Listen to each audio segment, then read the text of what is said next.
ನಾವು ಇಲ್ಲಿ ಪೂರ್ಣ ಪ್ರಮಾಣದಲ್ಲಿ ಚಂದ್ರನ ಮೇಲೆ ಸಾಫ್ಟ್ ಲ್ಯಾಂಡಿಂಗ್ ಮಾಡುವಂತ ವಿಚಾರದಲ್ಲಿ ಇಸ್ರೋ ಫೇಲ್ಯೂರ್ ಆಗಿರಬಹುದು. ಆದ್ರೆ ಚಂದ್ರನ ವಿಚಾರಕ್ಕೆ ಸಂಬಂಧಪಟ್ಟ ಹಾಗಿನ ಅಧ್ಯಯನದ ವಿಚಾರ ಬಂದಾಗ ಭಾರತ ಈಗ ಆಲ್ರೆಡಿ ಇಲ್ಲಿ ಕ್ರಾಂತಿಯನ್ನ ಸೃಷ್ಟಿಸಾಗಿದೆ.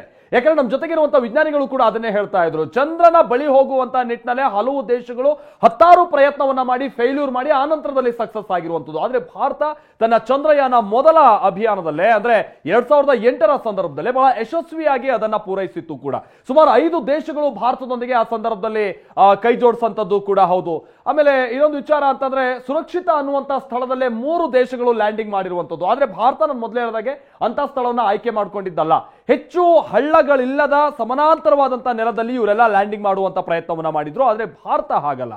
ಭಾರತ ಆಯ್ಕೆ ಮಾಡ್ಕೊಂಡಿರುವಂತದ್ದು ಬಹಳ ಕಠಿಣವಾದಂತಹ ಸ್ಥಳ. ನಾನು ಮೊದಲೇ ಹೇಳಿದಾಗೆ ಸೂರ್ಯನ ಬೆಳಕನ್ನ ನೋಡದೆ ಕೋಟ್ಯಾಂತರ ವರ್ಷಗಳಾಗಿರುವಂತಹ ಸ್ಥಳವನ್ನ ಭಾರತ ಆಯ್ಕೆ ಮಾಡ್ಕೊಂಡಿರುವಂತದ್ದು. ಚಂದ್ರನ ಮೇಲ್ಭಾಗದಲ್ಲಿ ಅಥವಾ ದಕ್ಷಿಣ ಭಾಗದಲ್ಲಿ ನಾವು ಗಮನಿಸಿದಾಗ 100% ಯಶಸ್ಸು ಸಿಗುತ್ತೆ ಈ ಬಾರಿ ಅನ್ನುವಂಥದ್ದನ್ನು ಇಸ್ರೋ ಹೇಳ್ತಾ ಇದೆ. ಜೊತೆಗೆ ಕಳೆದ ಬಾರಿಯ ಫೇಲ್ಯೂರ್ ಅನ್ನ ಆಧರಿಸಿ ಈ ಬಾರಿಯ ಉಡ್ಡಯನ ಆಗ್ತಾ ಇರುವಂತದ್ದು ಅಥವಾ ಈ ಬಾರಿಯ ಈ ಅಭಿಯಾನ ಆಗ್ತಾ ಇರುವಂತದ್ದು ಅನ್ನುವಂಥದ್ದು ಈಗ ಆಲ್ರೆಡಿ ಇಸ್ರೋ ಅಧ್ಯಕ್ಷರು ಕೂಡ ಹೇಳಿದ್ದಾರೆ. ಸೊ ಇಸ್ರೋ ವಿಜ್ಞಾನಿಗಳಿಂದ ಇದಕ್ಕೆ ಸಂಬಂಧಪಟ್ಟಾಗೆ ಸತತ 3 ವರ್ಷಗಳಿಂದ ಸತತವಾದಂತಹ ಪ್ರಯತ್ನಗಳಾಗ್ತಾ ಇರುವಂತದನ್ನ ನಾವು ಇದಕ್ಕೆ ಸಂಬಂಧಪಟ್ಟಾಗೆ ನೋಡ್ತಾ ಇದ್ವಿ. ಆಮೇಲೆ 2008ರ ಸಂದರ್ಭದಲ್ಲಿ ಚಂದ್ರಯಾನ ಕೈಗೊಂಡಂತಹ ಸಂದರ್ಭದಲ್ಲಿ ಒಂದು ಇಂಪ್ಯಾಕ್ಟರ್ ಅನ್ನುವಂತಹ ಸಾಧನವನ್ನ ಅಂತ ಅಂದ್ರೆ ಚಂದ್ರನ ಸುಮಾರು 100 ಕಿಲೋಮೀಟರ್ ಸುತ್ತಾ ಇದ್ದಂತಹ ಸಂದರ್ಭದಲ್ಲಿ ಇಂಪ್ಯಾಕ್ಟರ್ ಅನ್ನುವಂತಹ ಒಂದು ವಸ್ತುವನ್ನು ಬಹಳ ರಭಸವಾಗಿ ಚಂದ್ರನಿಗೆ ಹೊಡೆಯುವಂತ ಕೆಲಸ ಆಗಿತ್ತು. ಆ ಮುಖೇನವಾಗಿ ಅಲ್ಲೂ ಕೂಡ ಒಂದು ಸ್ಟಡಿ ಮಾಡುವಂತಹ ಕೆಲಸವೂ ಕೂಡ ಆಗಿತ್ತು. ಆಗ್ಲೇ ಗೊತ್ತಾಗಿದ್ದು ಚಂದ್ರನಲ್ಲಿ ನೀರಿನ ಅಂಶ ಇದೆ ಅನ್ನುವಂಥನ್ನ ಭಾರತ ಬಹಳ ನಿಖರವಾಗಿ ಪತ್ತೆ ಹಚ್ಚಿತ್ತು ನಾಸಾದ ಸಹಯೋಗದೊಂದಿಗೆ.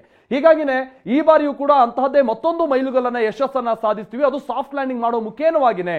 ಯಾಕಂದ್ರೆ ಇಸ್ರೋದ ವಿಜ್ಞಾನಿಗಳದ್ದು ಈ ಬಾರಿ ಸುಮಾರು 3 ವರ್ಷಗಳ ಪರಿಶ್ರಮ ಇದೆ. ಅದರೊಳಗೆ 2019ರ ಸಂದರ್ಭದಲ್ಲಿ ಯಾವಾಗ ಫೇಲ್ಯೂರ್ ಆಯ್ತೋ ನಾನು ಮೊದಲೇ ಹೇಳಿದಾಗೆ ವಿಶ್ವದಾದ್ಯಂತ ಈ ವಿಚಾರ ಬಹಳ ಚರ್ಚೆಗಾಯ್ತು. ಆದ್ರೆ ಇಸ್ರೋ ಇದಕ್ಕೆ ಸಂಬಂಧಪಟ್ಟಂಗೆ ತಲೆ ಕೆಡಿಸ್ಕೊಂಡಿಲ್ಲ. ಮತ್ತೆ ಪುಟಿದೇಳ್ತು. ನಂತರದ ದಿನಗಳಲ್ಲೇ ಮತ್ತೆ ಇದಕ್ಕೆ ಸಂಬಂಧಪಟ್ಟ ಹಾಗಿನ ತನ್ನ ಒಂದು ಸ್ಟಡಿಯನ್ನ ಶುರು ಮಾಡ್ತು. ಅದಾದ ನಂತರದಲ್ಲಿ ಇಂಥದ್ದೊಂದು ಮಹತ್ವದ ಹೆಜ್ಜೆಯನ್ನ ಈಗ ಇಸ್ರೋ ಇಡ್ತಾ ಇರುವಂತಹ ಸಂದರ್ಭ. ಅದು ಈ 3ನೇ ಒಂದು ಪ್ರಯತ್ನದ ಮುಖೇನವಾಗಿ ಚಂದ್ರಯಾನದ 3ನೇ ಪ್ರಯತ್ನದ ಮುಖೇನವಾಗಿ. ಆಮೇಲೆ ಇನ್ನೊಂದು ವಿಚಾರ ಅಂತ ಅಂದ್ರೆ ಈ ಬಾರಿಯ ಈ ಇಸ್ರೋದ ಉಡ್ಡಯನ ಉಂಟಲ್ಲ ಅಥವಾ ಈ ಚಂದ್ರಯಾನ ಇದೆಯಲ್ಲ, ವಿಶ್ವದ ಹಲವು ದೇಶಗಳು ಕೂಡ ಇದನ್ನು ಬಹಳ ಗಮನ ಕೊಟ್ಟು ನೋಡ್ತದೆ. ಯಾಕಂತಂದ್ರೆ ಚಂದ್ರನ ಯಾವ ಭಾಗಕ್ಕೆ ಹೋಗೋದಕ್ಕೆ ಸಾಧ್ಯನೇ ಇಲ್ಲ ಅನ್ನುವಂತ ಸ್ಥಿತಿ ಇದೆಯೋ ಆ ರೀತಿಯಾದಂತಹ ಒಂದು ಯೋಚನೆಯಲ್ಲಿ ಇತರ ದೇಶಗಳಿದಾವೋ ಅಂತಹ ಸ್ಥಳಕ್ಕೆ ಈ ಬಾರಿ ಭಾರತ ಹೋಗ್ತಾ ಇರುವಂತದ್ದು. ಕಳೆದ ಬಾರಿ ಕೂಡ ಇನ್ಫ್ಯಾಕ್ಟ್ ಅದೇ ಪ್ರಯತ್ನವನ್ನ ಮಾಡಿತ್ತು. ಇಲ್ಲಿ ಭಾರತ ಈಗಿರುವಂತಹ 3 ದೇಶಗಳ ರೀತಿಯಂತ ಸಾಧನೆ ಮಾಡಬೇಕು ಅನ್ನುವಂಥದ್ದೇ ಇದ್ದಿದ್ರೆ ಅದು ಮಧ್ಯಭಾಗದಲ್ಲಿ ಅಥವಾ ಉತ್ತರ ಭಾಗದಲ್ಲಿ ಇಳಿಸೋದಕ್ಕೆ ಬಹಳ ಅನುಕೂಲ ಇತ್ತು. ಭಾರತದ ಬಳಿ ಆ ತರದ ಟೆಕ್ನಾಲಜಿ ಆ ಬುದ್ಧಿವಂತಿಕೆ ಇದ್ದೇ ಇದೆ ನಮ್ಮ ವಿಜ್ಞಾನಿಗಳ ಬಳಿ. ಆದ್ರೆ ಯಾರು ಹೋಗೋಕಾಗದೇ ಇರುವಂತಹ ಸ್ಥಳವನ್ನ ಆಯ್ಕೆ ಮಾಡ್ಕೊಂಡಿರುವಂತಹ ಕಾರಣಕ್ಕಾಗಿ ಇಷ್ಟೊಂದು ಕ್ಲಿಷ್ಟ ಸನ್ನಿವೇಶವನ್ನ ಇಸ್ರೋ ಎದುರಿಸ್ತಾ ಇರುವಂತದ್ದು. ಆಮೇಲೆ ಚಂದ್ರನ ದಕ್ಷಿಣ ಧ್ರುವಕ್ಕೆ ಸೂರ್ಯನ ಬೆಳಕು ತಲುಪೋದಿಲ್ಲ. ನಾನು ಮೊದಲೇ ಹೇಳಿದಾಗೆ ಭಾರತ ಇಲ್ಲಿ ಲ್ಯಾಂಡರ್ ಅನ್ನ ಸಾಫ್ಟ್ ಲ್ಯಾಂಡಿಂಗ್ ಮಾಡಿಸುವಂತ ಪ್ರಯತ್ನ ಏನ್ ಮಾಡ್ತಾ ಇದೆ ಅದು ದಕ್ಷಿಣ ಧ್ರುವ. ಈ ಭಾಗ ಬಹುತೇಕ ಕತ್ತಲು ಕವಿದಿರುವಂತಹ ವಾತಾವರಣ ಆಗಿರುತ್ತೆ. ಅದರಲ್ಲಿ ಸೂರ್ಯನ ಬೆಳಕೆ ಕೋಟಿ ವರ್ಷಗಳಿಂದ ತಲುಪದೇ ಇರುವಂತಹ ಜಾಗ ಆಗಿದೆ. ಆಮೇಲೆ -230 ನಷ್ಟು ಅಲ್ಲಿ ತೇವಾಂಶ ಇರುತ್ತೆ ಅಥವಾ ಉಷ್ಣಾಂಶ ಇರುತ್ತೆ. ಅಂದ್ರೆ ನೀವು ಲೆಕ್ಕ ಹಾಕಿ -1-2 ನಮಗೆ ಸಹಿಸ್ಕೊಳ್ಳೋಕ್ಕಾಗಲ್ಲ. -230 ಅನ್ನುವಷ್ಟು ಉಷ್ಣಾಂಶ ಅಂತ ಅಂದ್ರೆ ನೀವು ಒಂದು ಯೋಚನೆ ಮಾಡಿ. ನಾವಿಲ್ಲಿ ನೋಡ್ತಾ ಇದೀವಲ್ಲ ಈಗ ಆಲ್ರೆಡಿ ರಾಕೆಟ್ ಸಿದ್ಧ ಆಗಿ ಇರುವಂತಹ ಸಂದರ್ಭ. ಇನ್ಫ್ಯಾಕ್ಟ್ ನಿನ್ನೆ ಬೆಳಗ್ಗೆ 11 ಗಂಟೆಯಿಂದನೇ ಇದಕ್ಕೆ ಸಂಬಂಧಪಟ್ಟ ಹಾಗಿನ ತಯಾರಿಗಳು ಆರಂಭ ಆಗ್ತಾ ಇರುವಂತಹ ಸಂದರ್ಭ. ಶ್ರೀಹರಿಕೋಟದ ಸತೀಶ್ ಧವನ್ ಉಡ್ಡಯನ ಕೇಂದ್ರದಲ್ಲಿ ಈಗ ರಾಕೆಟ್ ಸಿದ್ಧ ಆಗಿ ಇರುವಂತಹ ಸಂದರ್ಭ. ಇನ್ನೇನು ಕೆಲವೇ ಕ್ಷಣಗಳಲ್ಲಿ ಇದರ ಉಡ್ಡಯನ ಕಾರ್ಯ ಕೂಡ ನಡೀತಾ ಹೋಗುತ್ತೆ. ನಮ್ಮ ಜೊತೆಗಿರುವಂತಹ ವಿಜ್ಞಾನಿಗಳು ನಮಗೆ ವಿವರಿಸ್ತಾ ಇದ್ರು ಆ ರಾಕೆಟ್ ನ ಕೇವಲ ಮೇಲ್ಭಾಗದಲ್ಲಿ ಮಾತ್ರ ಇರುವಂತದ್ದು. ನಾವೀಗ ಚಂದ್ರನ ಮೇಲ್ಭಾಗದಲ್ಲಿ ಲ್ಯಾಂಡಿಂಗ್ ಮಾಡಿಸುವಂತ ಲ್ಯಾಂಡರ್ ಅಥವಾ ರೋವರ್ ಅದು ಆ ರಾಕೆಟ್ ನ ಕೇವಲ ಮೇಲ್ಭಾಗದಲ್ಲಿ ಮಾತ್ರ ಇರುವಂತದ್ದು. ಬಟ್ ಅದನ್ನ ಹೊರತುಪಡಿಸಿ ಉಳಿದಂತಹ ಭಾಗ ಅದು ಬಹುತೇಕ ಫ್ಯೂಯಲ್ ಇಂದ ತುಂಬಿರುವಂತಹ ಭಾಗ ಆಗಿರುತ್ತೆ. ಬಹಳ ಭಾರವಾದ ಭಾಗ ಆಗಿರುತ್ತೆ. ಒಂದೊಂದೇ ಡಿಟ್ಯಾಚ್ಡ್ ಆಗ್ತಾ ಹೋಗುತ್ತೆ. ಅದಾದ ನಂತರದಲ್ಲಿ ಆಮೇಲೆ ಇನ್ನೊಂದು ವಿಚಾರ ಅಂತ ಅಂದ್ರೆ ಭೂಮಿಯಿಂದ ನೇರವಾಗಿ ಚಂದ್ರನ ತಲುಪೋದಕ್ಕೂ ಕೂಡ ಅವಕಾಶ ಇದೆ. ಆದ್ರೆ ಅದಕ್ಕೆ ತಗುಲಬಹುದಾದಂತ ಕಾಸ್ಟ್ ಜೊತೆಗೆ ಆ ಸಂದರ್ಭದಲ್ಲಿ ತೆಗೆದುಕೊಂಡು ಹೋಗ್ಬೋದು ಅಂತ ಬಹಳ ಫ್ಯೂಯಲ್ ಇರುತ್ತಲ್ಲ ಅದು ಇಲ್ಲಿ ಭರಿಸೋಕಾಗದೇ ಇರುವಂತಂದ್ರೆ ಬಹಳ ಒಂದು ಖರ್ಚು ವೆಚ್ಚದ ವಿಚಾರವಾಗಿ ನೋಡಿದಂಥ ಸಂದರ್ಭದಲ್ಲಿ ತೀರಾ ಹೆಚ್ಚಿರುತ್ತೆ. ಈ ಕಾರಣಕ್ಕಾಗಿನೇ ಒಂದು ಭಾರತದಿಂದ ಅದೇ ಭೂಮಿಯಿಂದ ನಿರ್ದಿಷ್ಟ ಕಕ್ಷೆಯನ್ನ ದಾಟಿದಂತ ನಂತರದಲ್ಲಿ ಬಹಳಷ್ಟು ಸುತ್ತುಗಳನ್ನ ಹೊಡೆದು ಅದಾದ ನಂತರದಲ್ಲಿ ಒಂದು ನಿರ್ದಿಷ್ಟ ಭಾಗದಿಂದ ಚಂದ್ರನ ಕಡೆಗೆ ಹೋಗುವಂತಹ ಕೆಲಸವನ್ನ ಆ ನೌಕೆ ಮಾಡುತ್ತೆ. ಡಾಕ್ಟರ್ ಜಿತೇಂದ್ರ ಸಿಂಗ್ ನಾವಿಲ್ಲಿ ಗಮನಿಸ್ತಾ ಇದೀವಲ್ಲ, ಇಲ್ಲಿ ಸಚಿವರು ಹಾಗೆ ವಿಜ್ಞಾನಿಗಳು ಎಲ್ಲ ಕುಳಿತಿರುವಂತಹ ಸಂದರ್ಭವನ್ನ ನಾವಿಲ್ಲಿ ನೋಡ್ತಾ ಇದ್ವಿ. ಜೊತೆಗೆ ಮಾಜಿ ಇಸ್ರೋದ ಮುಖ್ಯಸ್ಥರು ಶಿವಮ್ ಅವರು ಕೂಡ ಅಲ್ಲೇ ಕೂತಿದ್ರು. ಪಾಪ ಅವರು ಕಳೆದ ಬಾರಿ ಬಹಳ ನಿರೀಕ್ಷೆಯನ್ನ ಹೊತ್ತು, ಆಮೇಲೆ ಆ ಕಾಸ್ಟ್ ನಲ್ಲಿ ಅದೇ ಹೇಳ್ತಾ ಇದ್ರಲ್ಲ, ಒಂದು ಬಾಹುಬಲಿ ಸಿನಿಮಾಗಿಂತ ಕಡಿಮೆಯ ವೆಚ್ಚ ನಾವು ಕಳೆದ ಬಾರಿ ಉಡ್ಡಯನ ಮಾಡಿದಂಥದ್ದು. ಆ ಒಟ್ಟು ಪ್ರಾಜೆಕ್ಟ್ 820 ಕೋಟಿ 830 ಕೋಟಿ ಅಂತ ಕಾಸ್ಟ್ ಅಲ್ಲಿ ಉಡ್ಡಯನ ಮಾಡಬಹುದು ಅನ್ನುವಂಥ ಆ ರೀತಿಯಾದಂತ ಒಂದು ನಿರೀಕ್ಷೆನೇ ಇರಲಿಲ್ಲ ಇಡೀ ಜಗತ್ತಿಗೆ. ಇಷ್ಟು ಕಡಿಮೆ ಖರ್ಚಲ್ಲಿ ಚಂದ್ರನ ತಲುಪೋ ಕೆಲಸ ಆಗುತ್ತಂತ. ಅಫ್ಕೋರ್ಸ್ ಚಂದ್ರನನ್ನ ನಾವು ತಲುಪಿದ್ವಿ, ಸಾಫ್ಟ್ ಲ್ಯಾಂಡಿಂಗ್ ಆಗಿಲ್ಲ ಅಷ್ಟೇ. ಅಂತದನ್ನ ತೋರಿಸ್ಕೊಟ್ಟಿರುವಂತದ್ದು ಇಸ್ರೋ. ಅದಾದ ನಂತರದಲ್ಲಿ ಕಳೆದ ಬಾರಿ ಒಂದು ಫೇಲ್ಯೂರ್ ಆಗಿರುವಂತ ಕಾರಣಕ್ಕೆ, ಕೊನೆ ಹಂತದ ಫೇಲ್ಯೂರ್ ಅಥವಾ ಸೆಕೆಂಡ್ ಸ್ಟೇಜ್ ನಲ್ಲಿ ಫೇಲ್ಯೂರ್ ಆಗಿರುವಂತ ಕಾರಣಕ್ಕಾಗಿ ಈ ಬಾರಿ ಸಹಜವಾದ ನಿರೀಕ್ಷೆ ಇಡೀ ವಿಶ್ವಕ್ಕಿದೆ. ಈ ಕಾರಣಕ್ಕಾಗಿ ನಾನು ಮತ್ತೆ ಹೇಳ್ತಾ ಇರುವಂತದ್ದು, ಇದು ಕೇವಲ ಭಾರತ ಎದುರು ನೋಡ್ತಾ ಇರುವಂತಹ ಸಂಗತಿ ಅಲ್ಲ, ಇಡೀ ವಿಶ್ವ ಎದುರು ನೋಡ್ತಾ ಇರುವಂತಹ ಸಂಗತಿ. ಇವತ್ತು ಹೇಗೆ ಭಾರತ ಈ ಒಟ್ಟು ಪ್ರಕ್ರಿಯೆಯನ್ನ ನಡೆಸುತ್ತೆ ಅನ್ನುವಂತ ವಿಚಾರಕ್ಕೆ ಸಂಬಂಧಪಟ್ಟ ಹಾಗೆ ಸಹಜವಾಗಿ ಸೋಮನಾಥ್ ಅವರು ಕೂಡ ಬಹಳ ನಿರೀಕ್ಷೆಯನ್ನ ಹೊತ್ತು ಈ ಸಂದರ್ಭದಲ್ಲಿ ಕುಳಿತಿದ್ದಾರೆ. ಅವರು ಕೂಡ ನಿನ್ನೆ ಪೂಜೆ ಪುನಸ್ಕಾರವನ್ನೆಲ್ಲ ಸಲ್ಲಿಸಿ, ಇಸ್ರೋ ಮುಖ್ಯಸ್ಥರು ಸೋಮನಾಥ್ ಅವರು ನಿನ್ನೆ ಪೂಜೆ ಪುನಸ್ಕಾರವನ್ನೆಲ್ಲ ಸಲ್ಲಿಸಿ, ಆ ರಾಕೆಟ್ ನ ಮಾದರಿಯ ಪೂಜೆ ಪುನಸ್ಕಾರ ಸಲ್ಲಿಸಿ, ಅದಾದ ನಂತರ ಇವತ್ತು ಇಂತಹದೊಂದು ಸನ್ನಿವೇಶಕ್ಕೆ ಅವರು ಕೂಡ ಸಿದ್ಧರಾಗಿ ಕುಳಿತಿರುವಂತದ್ದು. ಆಮೇಲೆ ಇನ್ನೊಂದು ವಿಚಾರ ಅಂತಂದ್ರೆ, ಈ ಉಡ್ಡಯನಕ್ಕೆ ಸಂಬಂಧಪಟ್ಟ ಹಾಗೆ ಎಲ್ಲ ಭಾರತ ಬಹಳ ಯಶಸ್ಸನ್ನ ಗಳಿಸಿದೆ. ಆಮೇಲೆ ಹಂತವಾಗಿ ಈ ರಾಕೆಟ್ ನ ವಿಚಾರವಾಗಿನೂ ಕೂಡ ಹೇಗೆ ಸಂಶೋಧನೆಗಳು ನಡೀತಾ ಬಂತು, ಹೇಗೆ ಅದರಲ್ಲಿ ಇಂಪ್ರೂವ್ಡ್ ವರ್ಷನ್ ಅನ್ನ ಮಾಡ್ಕೊಂತ ಬಂದ್ವಿ, ಅದೆಲ್ಲ ಭಾರತದ ಇಸ್ರೋ ಸಾಧನೆ ಬಹಳ ಗಣನೀಯವಾದಂಥದ್ದು. ಆಮೇಲೆ ಸುಮಾರು 25 ದೇಶಗಳಿಗೂ ಹೆಚ್ಚಿನ ದೇಶಗಳ 100 ಉಪಗ್ರಹಗಳನ್ನ ಈಗ ನಮ್ಮ ರಾಕೆಟ್ಗಳ ಮುಖೇನವಾಗಿ ಉಡ್ಡಯನ ಮಾಡುವಂತ ಕೆಲಸವನ್ನ ಬಹಳ ಯಶಸ್ವಿಯಾಗಿ ಭಾರತ ಮಾಡ್ತಾ ಇದೆ ಕೂಡ. ಆಮೇಲೆ ಮುಂಚೆ ಎಲ್ಲ ಈ ರೀತಿಯಂತ ಬಾಹ್ಯಾಕಾಶಕ್ಕೆ ಸಂಬಂಧಪಟ್ಟ ಹಾಗಿನ ಖರ್ಚು ವೆಚ್ಚ ಅಂತ ಅಂದ್ರೆ ಅದೊಂದು ರೀತಿ ಬಹಳ ಖರ್ಚು ಅನ್ನುವಂಥ ರೀತಿಯಾಗಿ ಹೊರೆಯ ರೂಪದಲ್ಲಿ ದೇಶ ನೋಡ್ತಾ ಇತ್ತು, ಅಥವಾ ಕೆಲವರು ಅದನ್ನು ಭಾವಿಸ್ತಾ ಇದ್ರು. ಬಟ್ ಈಗ ಹಾಗಲ್ಲ. ಇಸ್ರೋ ಈಗ ಕೆಲ ಪ್ರೈವೇಟ್ ಲಾಂಚರ್ಸ್ಗೆ ಸಂಬಂಧಪಟ್ಟ ಹಾಗೆನೂ ಕೂಡ ಅನುಕೂಲ ಮಾಡಿಕೊಡ್ತಾ ಇದೆ. ಆಮೇಲೆ ಹಲವು ದೇಶಗಳು ತಮ್ಮ ಸ್ಯಾಟಲೈಟ್ ಅನ್ನ ಭಾರತದ ಇಸ್ರೋ ಮುಖೇನವಾಗಿ ಅಥವಾ ಮುಂದಿನ ಹಂತದಲ್ಲಿ ಪ್ರೈವೇಟ್ ಲಾಂಚರ್ಸ್ಗಳು ಬಂದಂತಹ ಸಂದರ್ಭದಲ್ಲಿ ಅವರು ಮುಖೇನವಾಗಿ ಏನಾದರೂ ಉಡ್ಡಯನಕ್ಕೆ ಮುಂದಾದ ಸಂದರ್ಭದಲ್ಲಿ ಇದು ಭಾರತದ ಆರ್ಥಿಕತೆಗೆ ದೊಡ್ಡ ಬೂಸ್ಟ್ ಕೊಡುವಂತಹ ಒಂದು ಸೆಕ್ಟರ್ ಕೂಡ ಆಗುತ್ತೆ ಅನ್ನುವಂಥದ್ದು. ಆಮೇಲೆ ಈ ಒಟ್ಟು ಖರ್ಚೇನಿದೆ ಇದು ಭಾರತದ GDP 0.8 ಮಾತ್ರ ಬಾಹ್ಯಾಕಾಶಕ್ಕೆ ಸಂಬಂಧಪಟ್ಟಾಗೆ ನಾವು ಖರ್ಚು ಮಾಡುವಂಥದ್ದು ಅನ್ನೋದು ನಾವಿಲ್ಲಿ ಗಮನಿಸಬೇಕಾದಂಥ ಅಂಶ.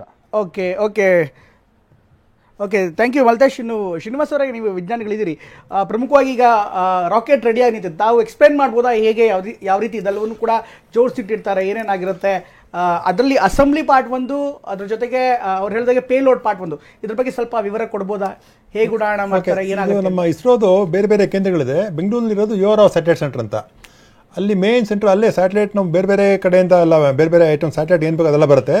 ಅದನ್ನು ಅಸೆಂಬಲ್ ಮಾಡೋದು, ಟೆಸ್ಟಿಂಗ್ ಮಾಡೋದು ಅದೆಲ್ಲ ಯುವರ್ ಸ್ಯಾಟಲೈಟ್ ಸೆಂಟರ್ ಆಗುತ್ತೆ. ಆಮೇಲೆ ರಾಕೆಟ್ ಡಿಸೈನ್ ಎಲ್ಲ ಮಾಡೋದು ನಮ್ಮ ಟ್ರಿವೇಂಡ್ರಮ್ ವಿಕ್ರಮ್ ಸಾರಾಭಾಯಿ ಸ್ಪೇಸ್ ಸೆಂಟ್ರಲ್ಲಿ. ಆಮೇಲೆ ಇದನ್ನೆಲ್ಲ ಅಸೆಂಬಲ್ ಮಾಡೋದು ಶ್ರೀಹರಿಕೋಟ, ಅದು ನಮ್ಮ ಲಾಂಚ್ ಪ್ಯಾಡ್ ಇರೋದು ಶ್ರೀಹರಿಕೋಟ. ಅದು ಏಕೆ ಇಂಪಾರ್ಟೆಂಟ್ ಅಂದರೆ ಅದು ನಮ್ಮ ಈಸ್ಟ್ ಕೋಸ್ಟ್ ಅಲ್ಲಿ ಬರುತ್ತೆ. ಬೈ ಚಾನ್ಸ್ ರಾಕೆಟ್ ಇವಾಗೆಲ್ಲ ನಮ್ಮದು 70s 80s ಫೇಲ್ ಆಗ್ತಾ ಇತ್ತು. ಬೈ ಚಾನ್ಸ್ ಆದರೂ ಪ್ಲಸ್ ಭೂಮಿ ಬಲಗಡೆ ತಿರುಗೋದ್ರಿಂದ ಅದನ್ನು we are using that force. ಅದಕ್ಕೆ ನಾವು ಈಸ್ಟ್ ವರ್ಡ್ ನೋಡಿ, ಇದೇ ಭೂಮಿ ಅಂದರೆ ನಾವು ಇಲ್ಲಿ ಇಂಡಿಯಾ ಇಲ್ಲಿ ಬರುತ್ತೆ ಅಂದರೆ ನಮ್ಮದು ಇಲ್ಲಿ close to equator. World all over the world ಬರೀ 2 ಸೈಟ್ ತುಂಬ ಬೆಸ್ಟ್ ಫಾರ್ ಲಾಂಚ್ ವೆಹಿಕಲ್. ಒಂದು ಕುರುವುದು ಒಂದು ಸೌತ್ ಅಮೆರಿಕಲ್ಲಿದೆ, ಯುರೋಪಿಯನ್ ಸ್ಪೇಸ್ ಏಜೆನ್ಸಿ ಅವರು ಏರಿಯನ್ 5 ಲಾಂಚ್ ಮಾಡ್ತಾರೆ. ನಮ್ಮದು ಶ್ರೀಹರಿಕೋಟ ತುಂಬ ಹತ್ರಕ್ಕಿದೆ ಈಕ್ವೇಟರ್ಗೆ. ಸೊ ಅದಕ್ಕೆ ನಾವು ಅಲ್ಲಿಂದ ಲಾಂಚ್ ಮಾಡಿದ್ರೆ ಹಿಂಗೆ ಭೂಮಿ ಹಿಂಗೆ ತಿರುಗೋದ್ರಿಂದ ಸೊ ಈಸ್ಟ್ ಬೌಂಡ್ ಹೋಗುತ್ತೆ. ಸೊ ಅಲ್ಲಿಂದ ಲಾಂಚ್ ಮಾಡ್ತೀವಿ. ಸೊ ರಾಕೆಟು ಅಲ್ಲಿ ಅಸೆಂಬಲ್ ಆಗುತ್ತೆ. ನಮ್ಮ ಸ್ಯಾಟಲೈಟ್ನ ಬೆಂಗಳೂರಿಂದ ಶ್ರೀಹರಿಕೋಟಕ್ಕೆ ತೊಗೊಂಡೋಗ್ಬಿಟ್ಟು ಅಲ್ಲಿ ಸ್ವಲ್ಪ minimum initial integrate satellite test ಅಂತ ಮಾಡಿಬಿಟ್ಟು ಆಮೇಲೆ ರಾಕೆಟ್ಗೆ ಹ್ಯಾಂಡ್ ಓವರ್ ಮಾಡ್ತಾರೆ. ಅಲ್ಲಿ ಒಂದು ವೆಹಿಕಲ್ ಅಸೆಂಬ್ಲಿ ಬಿಲ್ಡಿಂಗ್ ಅಂತಿದೆ, ಅದು ಫೋಟೋಸ್ ತೋರಿಸಿ ನಾನು ಹೆಂಗೆ ಅಸೆಂಬಲ್ ಆಗುತ್ತೆ, ಬೇರೆ ಬೇರೆ ಸ್ಟೇಜ್ ಬರುತ್ತೆ. ತೋರಿಸ್ಬೋದಾ ಅದನ್ನ ಹೇಗೆ ಅಸೆಂಬಲ್ ಮಾಡ್ತಾರೆ? ಈಗ ನಮ್ಮ ಹತ್ರ ಈಗ ರಾಕೆಟ್ ರೆಡಿ ಇದೆ, ನಿಮ್ಮ ಸ್ಲೈಡ್ಸ್ ಅಲ್ಲಿ ಯಾವ ರೀತಿ ನೀವು ಪ್ಲೇ ಮಾಡ್ಬೋದು, ನೀವು ಯಾವ ರೀತಿ ಪ್ಲೇ ಮಾಡಿ ಇದನ್ನ ಎಕ್ಸ್ಪ್ಲೇನ್ ಮಾಡ್ಬೋದಾ ಹೇಗೆ? ಇದು ಹೆಂಗೆ ಅಂದರೆ ಇದು ರಾಕೆಟ್ಟು, ಇಲ್ಲಿ ನಾವು ಇದು ಸ್ಯಾಟಲೈಟು ಇದೆ ಒಳಗೆ ಹೆಂಗೆ ಬರ್ತದೆ ಅಂತ ತೋರಿಸ್ತೀನಿ. ಅದಕ್ಕೆ ಮುಂಚೆ ಇದು ರಾಕೆಟ್ ಹೆಂಗೆ ಅಸೆಂಬಲ್ ಆಗುತ್ತೆ ಅಂದರೆ ಫಸ್ಟು 2 ಈ ಕಡೆ ಇಲ್ಲಿ ಇದೆಯಲ್ಲ ಇದು ಮಾಡಲು ಬೂಸ್ಟರ್ಸು. ಸೊ ಇದು ಸೆಪ್ರೇಟ್ ಆಗಿ ಬರುತ್ತೆ. ಇದು ಫಸ್ಟ್ 2 ಬೂಸ್ಟರ್ಸು, ಆಮೇಲೆ ಸೆಂಟ್ರದ್ದು ಬರುತ್ತೆ ಇದು ಲಿಕ್ವಿಡ್ ಸ್ಟೇಜ್ ಅಂತ. ಇದು ಲಿಕ್ವಿಡ್ ಸ್ಟೇಜ್ ಅಂತ, ಅದು ಅಸೆಂಬಲ್ ಆಗುತ್ತೆ. ಆಮೇಲೆ ಇದು ಲಾಸ್ಟಲ್ಲಿ ಬರೋದು ಕ್ರಯೋಜೆನಿಕ್ ಸ್ಟೇಜ್ ಅಂತ, ಟಾಪಲ್ಲಿ ಬರುತ್ತೆ ಅದು ಮೇಲ್ಗಡೆ ಪೋರ್ಷನು. ಆಮೇಲೆ ಸ್ಯಾಟಲೈಟ್ ಬಂದ್ಬಿಟ್ಟು ಒಂದ್ರ ಮೇಲೆ ಒಂದು ಸ್ಟ್ಯಾಕ್ ಮಾಡಿಬಿಟ್ಟು ಇದು ಹೀಟ್ ಶೀಲ್ಡ್ ಅಂತ, ಅಂದರೆ ನಾವು ಅಪ್ಪರ್ ಅಟ್ಮಾಸ್ಫಿಯರ್ ಹೋಗಬೇಕು, ತುಂಬ ಹೀಟ್ ಟೆಂಪರೇಚರ್ ಜಾಸ್ತಿ ಇರುತ್ತೆ. ಅವಾಗ ಸ್ಯಾಟಲೈಟ್ ಅಷ್ಟು ಇಷ್ಟ ಟೆಂಪ್ರೇಚರ್ ಅದು ಹೆಂಗೆ ಬರುತ್ತೆ ಅಂದರೆ, ನಾವು ಹಿಂಗೆ ಇದು ರಾಕೆಟ್ ಇವರು ಸದ್ಯಕ್ಕೆ ಇನ್ನೊಂದು 2:35 ಲಾಂಚ್ ಆಗುತ್ತೆ. ಹಿಂಗಿದೆ ಇದು ತೋರಿಸ್ಬೇಕು ಅಂದರೆ ಇದೆರಡು ಸ್ಟ್ರಾಪ್ ಆನ್ ಬೂಸ್ಟರ್ಸ್ ಅಂತ. ಇದು 2 ಸಾಲಿಡ್ ರಾಕೆಟ್ ಬೂಸ್ಟರ್ಸು S200 ಅಂತ. ಮಧ್ಯದಲ್ಲಿ ಇರೋದು ಲಿಕ್ವಿಡ್ ಸ್ಟೇಜ್ ಅಂತ L110 ಅಂತ. ಇದು ಕ್ರಯೋಜೆನಿಕ್ ಸ್ಟೇಜ್. ಇದೇ ಇಂಪಾರ್ಟೆಂಟ್. ನಮ್ಮ ಜಿಯೋ ಸ್ಟೇಷನ್ ಆರ್ಬಿಟ್ ಹೋಗಬೇಕು ಅಂದರೆ ಇದು ಇಂಪಾರ್ಟೆಂಟು ಡೆವಲಪ್ಮೆಂಟು. ಇದು ಮೇಲ್ಗಡೆ ಇರೋದು ನಮ್ಮದು ಸ್ಯಾಟಲೈಟು ಹೀಟ್ ಶೀಲ್ಡು. ಅದು ಹೆಂಗೆ ಅಸೆಂಬಲ್ ಆಗುತ್ತೆ ಅಂದರೆ ಮೇಲ್ಗಡೆ ಹಿಂಗೆ ಅದು ಈ ಪೋರ್ಷನ್ನ ಹಿಂಗೆ ತೋರಿಸಿದ್ರೆ ಇದು ಎಕ್ಸ್ಪ್ಲೇನ್ ಮಾಡಿದ್ರೆ ಹೆಂಗಿರುತ್ತೆ ಅಂದರೆ, ಇದು ನಮ್ಮ GSLV ಎಷ್ಟಂದರೆ ಒಂದು 130 ಅಡಿ ಎಷ್ಟು ಅನ್ಕೋಬೋದು. 43.5 ಮೀಟರ್ಸ್ ಹೈಟ್ ಇದೆ ಟೋಟಲ್ ಹೈಟು. ಅಂದರೆ ನಮ್ಮ ಕುತುಬ್ ಮಿನಾರ್ ತಗೊಂಡ್ರೆ ಕುತುಬ್ ಮಿನಾರ್ಗೆ ಅರ್ಧ ಹೈಟ್ ಅಷ್ಟು ಉದ್ದ, ಅರ್ಧ ಹೈಟ್ ಉದ್ದ, 15 ಫ್ಲೋರ್ ಅಷ್ಟು. ಸೊ ಲಿಫ್ಟ್ ಆಫ್ ಮಾಸು 642 ಟನ್ಸು. ಅದರೊಳಗೆ ನಮ್ಮದು propulsion module, lander module, rover module ಅದೆಲ್ಲ ಬರುತ್ತೆ. ಸೊ ಇದು ಈ ಆರ್ಬಿಟ್ಗೆ ತೊಗೊಂಡೋಗತ್ತೆ. ಇದು ನಮ್ಮದು GSLV 36,500 kilometre apogee up to 500 kilometres 200 kilometres ಪಿರಿಜಿಂದ ಕರ್ಕೊಂಡು ಹೋಗುತ್ತೆ. ಆಮೇಲೆ ಇದು ಹಿಂಗೆ ಅಸೆಂಬಲ್ ಆಗುತ್ತೆ. ಇದು ಟೆಸ್ಟಿಂಗ್ ಫೇಸ್ ನೋಡಿರೋದು. ಕೆಳಗಡೆ ಇರೋದು ಪ್ರೊಪಲ್ಷನ್ ಮಾಡ್ಯೂಲು, ಮೇಲ್ಗಡೆ ಲ್ಯಾಂಡರ್ ಕೂತಿದೆ. ಇದು ಒಳಗಡೆ ರೋವರ್ ಇದೆ. ಇದು ಸತೀಶ್ ಅವ್ರು ಹೇಳ್ದಂಗೆ ಇದೆಲ್ಲ ಹಿಂಗೆ ಬರುತ್ತೆ. ಅದು ಹೆಂಗೆ ಶ್ರೀಹರಿಕೋಟೆ ಹೆಂಗೆ ಆಗುತ್ತೆ ಅಂದರೆ, ಫಸ್ಟು ಪ್ರೊಪಲ್ಷನ್ ಮಾಡ್ಯೂಲ್ ಇರುತ್ತೆ. ಇದನ್ನ ಕ್ರೇನಲ್ಲಿ ಲಿಫ್ಟ್ ಮಾಡಿ ಇಲ್ಲಿ ಮೇಲೆ ಕೂರಿಸ್ತಾರೆ. ಇದು ಕೆಳಗಡೆ ಇದು ಎಕ್ವಿಪ್ಮೆಂಟ್ ಬೇ ಅಂತ ಇರುತ್ತೆ, ಅಲ್ಲಿ ಒಂದು ಮೇಲೆ ಕೂತ್ಕೊಳ್ಳುತ್ತೆ. ಅದಾದ್ಮೇಲೆ ಇದು ಹೀಟ್ ಶೀಲ್ಡ್ ಅಂತ ಇದೆರಡು ಮುಂಭಾಗದಲ್ಲಿ ಎರಡು ಹಿಂಗೆ ಕವರ್ ತರ ಹಿಂಗೆ ಬರುತ್ತೆ, ಹಿಂಗೆ ಕವಚ ತರ ಬರುತ್ತೆ. ಅವಾಗ ಇದು ಹೊರಡೆ ಹಿಂಗಿರುತ್ತೆ. ಈ ಸ್ಟೇಜ್ನ ಅಲ್ಲಿ ವೆಹಿಕಲ್ ಅಸೆಂಬ್ಲಿ ಬಿಲ್ಡಿಂಗ್ ಅಲ್ಲಿ ಹೋಗ್ಬಿಟ್ಟು ರಾಕೆಟ್ ಮೇಲೆ ಕೂರಿಸ್ತಾರೆ. ಅದನ್ನ ಇಲ್ಲಿ ನೋಡೋದಲ್ಲ ನಾವು, ಇಲ್ಲಿ ಕೂರಿಸ್ತಾರೆ. ಕೂರಿಸಾದ್ಮೇಲೆ ಅದನ್ನ ವೆಹಿಕಲ್ ಅಸೆಂಬ್ಲಿ ಬಿಲ್ಡಿಂಗ್ ಇಂದ ನಮ್ದು ಲಾಂಚ್ ಪ್ಯಾಡ್ಗೆ ಟ್ರ್ಯಾಕ್ಸ್ ಇದೆ, ಟ್ರ್ಯಾಕ್ಸ್ ಅಲ್ಲಿ ಮೂವ್ ಮಾಡ್ತಾರೆ ಅದನ್ನ ಶ್ರೀಹರಿಕೋಟಲ್ಲಿ. ಆಮೇಲೆ ಇದು ಲಾಂಚ್ ಆಗಬೇಕಾದ್ರೆ ಏನಂತಾರೆ, ಫಸ್ಟು ನಾವು ಇವಾಗ ಇನ್ನೊಂದು 2:35 ನೋಡ್ತೀವಿ. ಫಸ್ಟು ಇಗ್ನೇಟ್ ಆದಾಗ ಇದು 2 ಸ್ಟಾಪ್ ಆನ್ ಬೂಸ್ಟರ್ಸ್ ಪಕ್ಕ ಇದೆಲ್ಲ ಅದು ಇಗ್ನೇಟ್ ಆಗುತ್ತೆ. ಆಮೇಲೆ ಒಂದು 2 ಮಿನಿಟ್ಸ್ಗೆ ಇದು 2 ಟನ್ ಲಿಕ್ವಿಡ್ ಎಲ್ಲ ಹಂತ ಗೊತ್ತಿದೆ. ಹೌದು, ಯಾವ ಎಷ್ಟು ದೂರ ಎಷ್ಟು ಹೈಟ್ ಹೋದಾಗ ಯಾವ್ಯಾವ ಇಗ್ನೇಟ್ ಆಗುತ್ತೆ ಅಂತ. ಫಸ್ಟು ಸ್ಟಾಪ್ ಆನ್ ಇಗ್ನೇಟ್ ಆಗುತ್ತೆ, ಅವಾಗ ಲಿಫ್ಟ್ ಆಫ್ ಆಗುತ್ತೆ. ಆಮೇಲೆ ಒಂದು 108 ಸೆಕೆಂಡ್ ಆದಮೇಲೆ ಈ ಲಿಕ್ವಿಡ್ ಇಂಜಿನ್ ಇಗ್ನೇಟ್ ಆಗುತ್ತೆ, ಅದು ಆಟೋಮೆಟಿಕ್ ಆಗಿ ಎಲ್ಲ ಸೀಕ್ವೆನ್ಸ್ ಅಲ್ಲಿ. ಆಮೇಲೆ ಇದು 127 ಸೆಕೆಂಡ್ಗೆ ಸ್ಟ್ರಾಪ್ ಆನ್ಸು ಅದ್ರ ಕೆಲಸ ಮುಗೀತವಾಗ. ಯಾಕಂದ್ರೆ ಮೇನ್ ನಮ್ದು ಹೈಯರ್ ಆಲ್ಟಿಟ್ಯೂಡ್ ಹೋಗ್ಬೇಕು.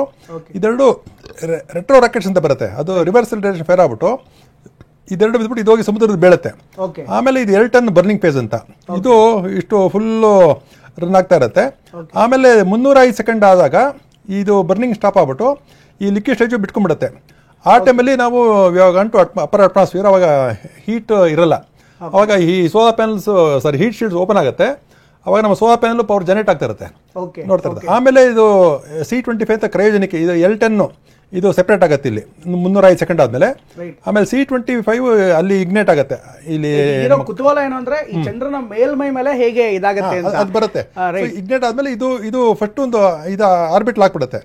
ಇದು ಹೆಂಗೆ ಅಂದ್ರೆ, ಯಾಕೆ ನಾವು ಕೇಳ್ತಾರೆ ಅಮೆರಿಕನ್ಸ್ ಅಪೋಲೋದೆಲ್ಲ ಒಂದು ವಾರದಲ್ಲಿ 4 ಡೇಸ್ ಹೋದ್ರು, ನಿಮ್ಗೆ ಯಾಕೆ 40 ಡೇಸ್ ಬೇಕು ಅಂದ್ರೆ, ಇದು ಯಾಕೆಂದ್ರೆ ಇದು ನಮ್ಮ ಪವರ್ ಸ್ಮಾಲ್ ಇಂಜಿನ್ ನಲ್ಲೇ we're able to go to moon or Mars. ಜಾಸ್ತಿ ಫ್ಯೂಯಲ್ ಗಿಯಲ್ ಕನ್ಸಂಪ್ಷನ್ ಮಾಡದೆ ನೇರವಾಗಿ ಕಳಿಸ್ತೀವಿ. ಹೌದು, ಅದಕ್ಕೆ ನಮ್ದು ಫಸ್ಟ್ ನಾವು ಸ್ಲೋಲಿ ಆರ್ಬಿಟ್ ರೈಸ್ ಮಾಡ್ತಾ ಹೋಗ್ತೀವಿ ಇಷ್ಟು ಬರ್ನ್ ಅಲ್ಲಿ. ಆಮೇಲೆ ಅರ್ತ್ ಎಸ್ಕೇಪ್ ವೆಲಾಸಿಟಿ ಎಸ್ಕೇಪ್ ಮಾಡಬೇಕು, ಅದು 11.2 ಮೀಟರ್ಸ್ ಪರ್ ಸೆಕೆಂಡ್. ಅದು ಆ ಸ್ಪೀಡ್ ಇಂದ ನೀವು ಈ ವೆಹಿಕಲ್ ಮೂವ್ ಆದಾಗ it will go out of gravitation control of earth, ಮೇಲಕ್ಕೆ ಹೋಗುತ್ತೆ. ನಾನು ರಿವರ್ಸ್ ಬಿಟ್ಟು ಹೇಳ್ತೀನಿ ಅಂದ್ರೆ, ಈಗ ನೋಡ್ಬೋದು ಒಂದ್ ಕಡೆಗೆ ಭೂಮಿ ಇದೆ, ನನ್ನ ಕಡೆ ಇನ್ಫ್ಯಾಕ್ಟ್ ಚಂದ್ರ ಇದ್ದಾರೆ. ಚಂದ್ರ ಭೂಮಿಯ ಗುರುತ್ವಾಕರ್ಷಣೆಯಿಂದ ಹೊರಗಡೆ ತಳ್ಬಿಡ್ಬೇಕಾಗತ್ತೆ. ಸಾಮಾನ್ಯವಾಗಿ ಅಮೆರಿಕಾದವರು 3 ದಿನದಲ್ಲಿ ಚಂದ್ರನ ಮೇಲೆ ಹೋಗಿದ್ದಾರೆ ಅಂದ್ರೆ ಅವರು ಫ್ಯೂಯಲ್ ಅನ್ನ ಇಟ್ಕೊಂಡು ಅಷ್ಟೇ ದೊಡ್ಡ ಕೆಪಾಸಿಟಿ, ಅಷ್ಟೇ ದೊಡ್ಡ ಬಂಡವಾಳ ಹಾಕಿ ಅಷ್ಟು ಖರ್ಚು ಮಾಡಿ ನೇರವಾಗಿ ಹೋಗಿದ್ದಾರೆ. ಅದಕ್ಕೆ 3 ರಿಂದ 4 ದಿನ ಬೇಕು. ಆದ್ರೆ ಭಾರತ ಒಂದು ವಿಶೇಷವಾದಂತ ತಂತ್ರಗಾರಿಕೆಯನ್ನು ಅಥವಾ ಟೆಕ್ನಾಲಜಿಯನ್ನು ಉಪಯೋಗಿಸ್ಕೊಂಡು, ಇನ್ಫ್ಯಾಕ್ಟ್ ಗ್ರಾವಿಟಿ ಮೂಲಕ ಅಂದ್ರೆ ಗುರುತ್ವಾಕರ್ಷಣಾ ಬಲ ಏನಿರುತ್ತೆ ಭೂಮಿ ಮತ್ತೆ ಚಂದ್ರ ನಡುವಿರುವಂತಹ ಗುರುತ್ವಾಕರ್ಷಣಾ ಬಲವನ್ನ ಉಪಯೋಗಿಸಿ ಆ ನಂತರ ಅದನ್ನ ಚಂದ್ರನಂತೆ ತಳ್ಳುತ್ತೆ. ಇಲ್ಲಿ 2 ನೋಡ್ಬೋದು. ಒಂದು ಭೂಮಿಯಿಂದ ಭೂಮಿಯನ್ನ ಸುತ್ತಾ ಒಂದು ನಿರ್ದಿಷ್ಟವಾದಂಥ ಒಂದು ಪಾಯಿಂಟ್ ಬರುತ್ತೆ. ಆ ಪಾಯಿಂಟ್ಗೆ ಬಂದಂಥ ಸಂದರ್ಭದಲ್ಲಿ ಭೂಮಿಯ ಗುರುತ್ವಾಕರ್ಷಣೆಯಿಂದ ಹೊರಗಡೆಗೆ ಈ ಒಂದು ಸ್ಯಾಟಲೈಟ್ ಅನ್ನ, ಈ ರೋವರ್ ಮತ್ತೆ ಲ್ಯಾಂಡರ್ ಹೊತ್ತಂತ ಒಂದು ಸ್ಯಾಟಲೈಟ್, ರೋವರ್ ಮತ್ತೆ ಸ್ಯಾಟಲೈಟ್ ಒಂದು ನೌಕಾ ಏನಿರುತ್ತೆ ಅದನ್ನ ಭೂಮಿಯ ಗುರುತ್ವಾಕರ್ಷಣೆಯಿಂದ ಚಂದ್ರನತ್ತ ತಳ್ತಾರೆ.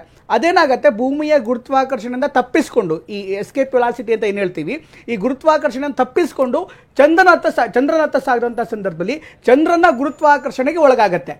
ಚಂದ್ರನ ಗುರುತ್ವಾಕರ್ಷಣೆಗೆ ಒಳಗಾದಾಗ ನಾವಿಲ್ಲಿ ಏನು ದೂರ ಸುತ್ತಾ ಇರುತ್ತೆ ಭೂಮಿಯ ದೂರ, ಅದು ದೂರವನ್ನು ಕಡಿಮೆ ಮಾಡೋದಕ್ಕೆ ಅವ್ರು ನಿಯಂತ್ರಣ ಮಾಡಬೇಕಾಗತ್ತೆ. ಅಂದರೆ ಚಂದ್ರನ ಗುರುತ್ವಾಕರ್ಷಣೆಗೆ ಹೋದಾಗ ಅಲ್ಲಿ ಮತ್ತೆ ಥರ್ಸ್ಟ್ ಬೂಸ್ಟರ್ಸ್ ಅಂತ ಏನು ಕರಿತೀವಿ ಅದನ್ನು ಆಪರೇಟ್ ಮಾಡ್ತಾರೆ, ಅದನ್ನು ಇಂಜಿನ್ ಮಾಡ್ತಾರೆ. ಅಂದರೆ ಅಲ್ಲಿ ಹೋದಾಗ ಚಂದ್ರನ ಮೇಲ್ಮೈಯಿಂದ 100 ಕಿಲೋಮೀಟರ್ ಅಂತರದಲ್ಲಿ ಮಾತ್ರ ಇರುವಂಥ ಒಂದು ಕೆಪಾಸಿಟಿ ಇರುವಂಥ ಆ ಒಂದು ನಿರ್ದಿಷ್ಟ ಪಾಯಿಂಟ್ಗೆ ತಂದಿಡೋದಕ್ಕೆ ಒಂದು ವಿಶೇಷವಂತ ಟೆಕ್ನಾಲಜಿನ ಕೂಡ ಯೂಸ್ ಮಾಡ್ತಾರೆ. ಒಟ್ಟಿನಲ್ಲಿ ಒಂದು ವಿಶೇಷವಂತ ಟೆಕ್ನಾಲಜಿ ಇದೆ. ಜೊತೆಗೆ ನಮ್ಮ ಪಾಲಳ್ಳಿ ವಿಶ್ವನಾಥ್ ಅವರು ಕೂಡ ಇದ್ದಾರೆ, ಅವ್ರನ್ನೂ ಕೂಡ ನಾವು ಮಾತಾಡ್ಸೋಣ. ಯಾಕೆಂದರೆ ಅವರಿಗೆ ಬಹುಶಃ ಚಂದ್ರನ ಮೇಲ್ಮೈ ಬಗ್ಗೆ ಸಾಕಷ್ಟು ಮಾಹಿತಿ ಕೂಡ ಇದೆ. ಯಾಕಂದರೆ ಖಗೋತ ವಿಜ್ಞಾನಿಗಳಾಗಿರುವಂಥ ಹಿನ್ನೆಲೆಯಲ್ಲಿ ಸಹಜವಾಗಿ ಅವರಿಗೆ ಎಲ್ಲ ವಿಚಾರಗಳನ್ನ ತುಂಬ ಚೆನ್ನಾಗಿ ಎಕ್ಸ್ಪ್ಲೈನ್ ಮಾಡ್ಬೋದು. ಯಾಕೆಂದರೆ ಬೆಳಗ್ಗೆ ಮಾತಾಡ್ತಾ ಇದ್ದೆ ಕೀರ್ತಿ ಅವ್ರು ಹೇಳಿದಂಥ ಸಂದರ್ಭದಲ್ಲಿ ಇವತ್ತೆಲ್ಲ ನಾಳೆ ನಾವು ಹೊರಗಡೆ ಹೋಗಲೇಬೇಕು ಮನುಷ್ಯ ಅಂದಮೇಲೆ, ಇಲ್ಲೇ ಜಾಸ್ತಿ ದಿನ ಇರೋಕ್ಕಾಗಲ್ಲ, ಆದರೆ ಯಾವಾಗ ಹೋಗ್ತಾರಂತ ಗೊತ್ತಿಲ್ಲ ಅಂತ ಇದ್ರ ಬಗ್ಗೆ ಮಾತನಾಡ್ತಾ ಇದ್ದೀವಿ.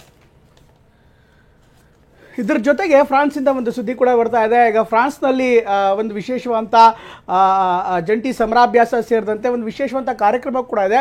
ಫ್ರಾನ್ಸ್ನ ಅತ್ಯುನ್ನತ ಪದವಿಯನ್ನು ಅಥವಾ ಇನ್ಫ್ಯಾಕ್ಟ್ ಅತ್ಯುನ್ನತ ಅಲಂಕಾರಿಕ ಪದವಿಯನ್ನು ಕೂಡ ಈಗಾಗಲೇ ಪ್ರಧಾನಿ ನರೇಂದ್ರ ಮೋದಿ ಅವರಿಗೆ ಕೊಡಲಾಗಿದೆ. ಒಂದು ಕಡೆಗೆ ಫ್ರಾನ್ಸ್ನಿಂದ ನಮಗೆ ಸುದ್ದಿ ಬರ್ತಾ ಇದೆ, ನನ್ನ ಕಡೆ ಶ್ರೀಹರಿಕೋಟಾದಿಂದ ಯಾವ ರೀತಿ ಉಡಾವಣೆಗೆ ಸಜ್ಜಾಗಿದೆ ಉಪಗ್ರಹಗಳು ಅಥವಾ ರಾಕೆಟ್ ಯಾವ ರೀತಿ ಸಜ್ಜಾಗಿದೆ ಅದರ ದೃಶ್ಯಾವಳಿಗಳು ಕೂಡ ಬರ್ತಾ ಇದೆ. ಒಟ್ಟಲ್ಲಿ ಒಂದು ವಿಶೇಷವಂತಗಳಿಗೆ ಇನ್ಫ್ಯಾಕ್ಟ್ ಭಾರತ ಮತ್ತು ಫ್ರಾನ್ಸ್ ನಡುವಿನ ಈ ರಾಜತಾಂತ್ರಿಕ ಸಂಬಂಧಗಳಿರ್ಬೋದು, ಸ್ನೇಹ ಇರ್ಬೋದು, ಮತ್ತೊಂದು ಲೆವೆಲ್ಗೆ ಹೋಗ್ತಾ ಇದೆ. ಅದರಲ್ಲೂ ರಕ್ಷಣಾ ವಲಯದಲ್ಲಿ ಭಾರತ ಈ ಬಾರಿ ಒಂದು ವಿಶೇಷವಾದ ಒಪ್ಪಂದವನ್ನು ಮಾಡ್ಕೊಳ್ಳೋದಕ್ಕೆ ರಾಫೆಲ್ಗಳನ್ನು ಖರೀದಿಕ್ಕೆ ಇನ್ನು ಈಗಾಗಲೇ 36 ರಾಫೆಲ್ಗಳನ್ನು ಖರೀದಿ ಮಾಡಲಾಗಿದೆ. ಇದರ ಜೊತೆಗೆ ಹೆಚ್ಚುವರಿ ರಾಫೆಲ್ಗಳನ್ನು ಖರೀದಿ ಬಗ್ಗೆ ಕೂಡ ಮಾತುಕತೆ ಆಗುವಂಥ ನಿರೀಕ್ಷೆ ಮತ್ತು ಸಾಧ್ಯತೆ ನೋಡ್ಬೋದು. ಈಗಾಗಲೇ ಜಂಟಿ ಸಮರಾಭ್ಯಾಸಕ್ಕೆ ಸೇರಿದಂತೆ ಎಲ್ಲ ಉಪಕರಣಗಳನ್ನು ಕೂಡ ಪ್ರದರ್ಶನ ಮಾಡ್ತಾ ಇದೆ ಫ್ರಾನ್ಸ್. ತನ್ನ ಬಳಿ ಯಾವೆಲ್ಲ ಉಪಕರಣಗಳಿದೆ, ಯಾವೆಲ್ಲ ವಿಶೇಷ ಸಾಮರ್ಥ್ಯವಿರುವಂಥ ಯುದ್ಧ ವಿಮಾನಗಳಿದೆ ಅದೆಲ್ಲವನ್ನು ಕೂಡ ಹಂತವಾಗಿ ಪ್ರದರ್ಶನ ಮಾಡ್ತಾ ಇದೆ. ಪ್ರಧಾನಿ ನರೇಂದ್ರ ಮೋದಿ ಅವರು ಕೂಡ ಈ ಒಂದು ಪ್ರದರ್ಶನದಲ್ಲಿ ಭಾಗಿಯಾಗಿದ್ದಾರೆ. ಈ ಮೂಲಕ ಫ್ರಾನ್ಸ್ ಭಾರತಕ್ಕೂ ಕೂಡ ತನ್ನ ಬಳಿ ಇರುವಂಥ ಎಲ್ಲ ಯುದ್ಧ ವಿಮಾನಗಳನ್ನ ಡೆಮೋ ರೀತಿ ಮಾಡ್ತಾ ಇದೆ. ಅಂದರೆ ಹೇಗೆ, ಇದರ ಸಾಮರ್ಥ್ಯ ಏನು, ಇದರ ವಿವರ ಏನು, ಇದೆಲ್ಲವೂ ಕೂಡ ಸಹಜವಾಗಿಯೇ ಮಿಲಿಟರಿ ಎಕ್ಸ್ಪರ್ಟ್ಸ್ಗಳಿರ್ಬೋದು, ರಾಜತಾಂತ್ರಿಕ ಎಕ್ಸ್ಪರ್ಟ್ಗಳಿರ್ಬೋದು, ಅವರೆಲ್ಲರೂ ಕೂಡ ವಿಶೇಷವಾಗಿ ಅದನ್ನು ಅಧ್ಯಯನ ಮಾಡ್ತಾರೆ. ಆದರೆ ಈಗ ಇರುವಂಥದ್ದು ಸ್ನೇಹ ಸಂಬಂಧ ರಾಜತಾಂತ್ರಿಕದ ಜೊತೆಗೆ ರಕ್ಷಣಾ ಒಪ್ಪಂದಗಳು ಯಾವ್ಯಾವ್ದು ಆಗತ್ತೆ ಅನ್ನೋದು ಕೂಡ ಇಂಪಾರ್ಟೆಂಟ್.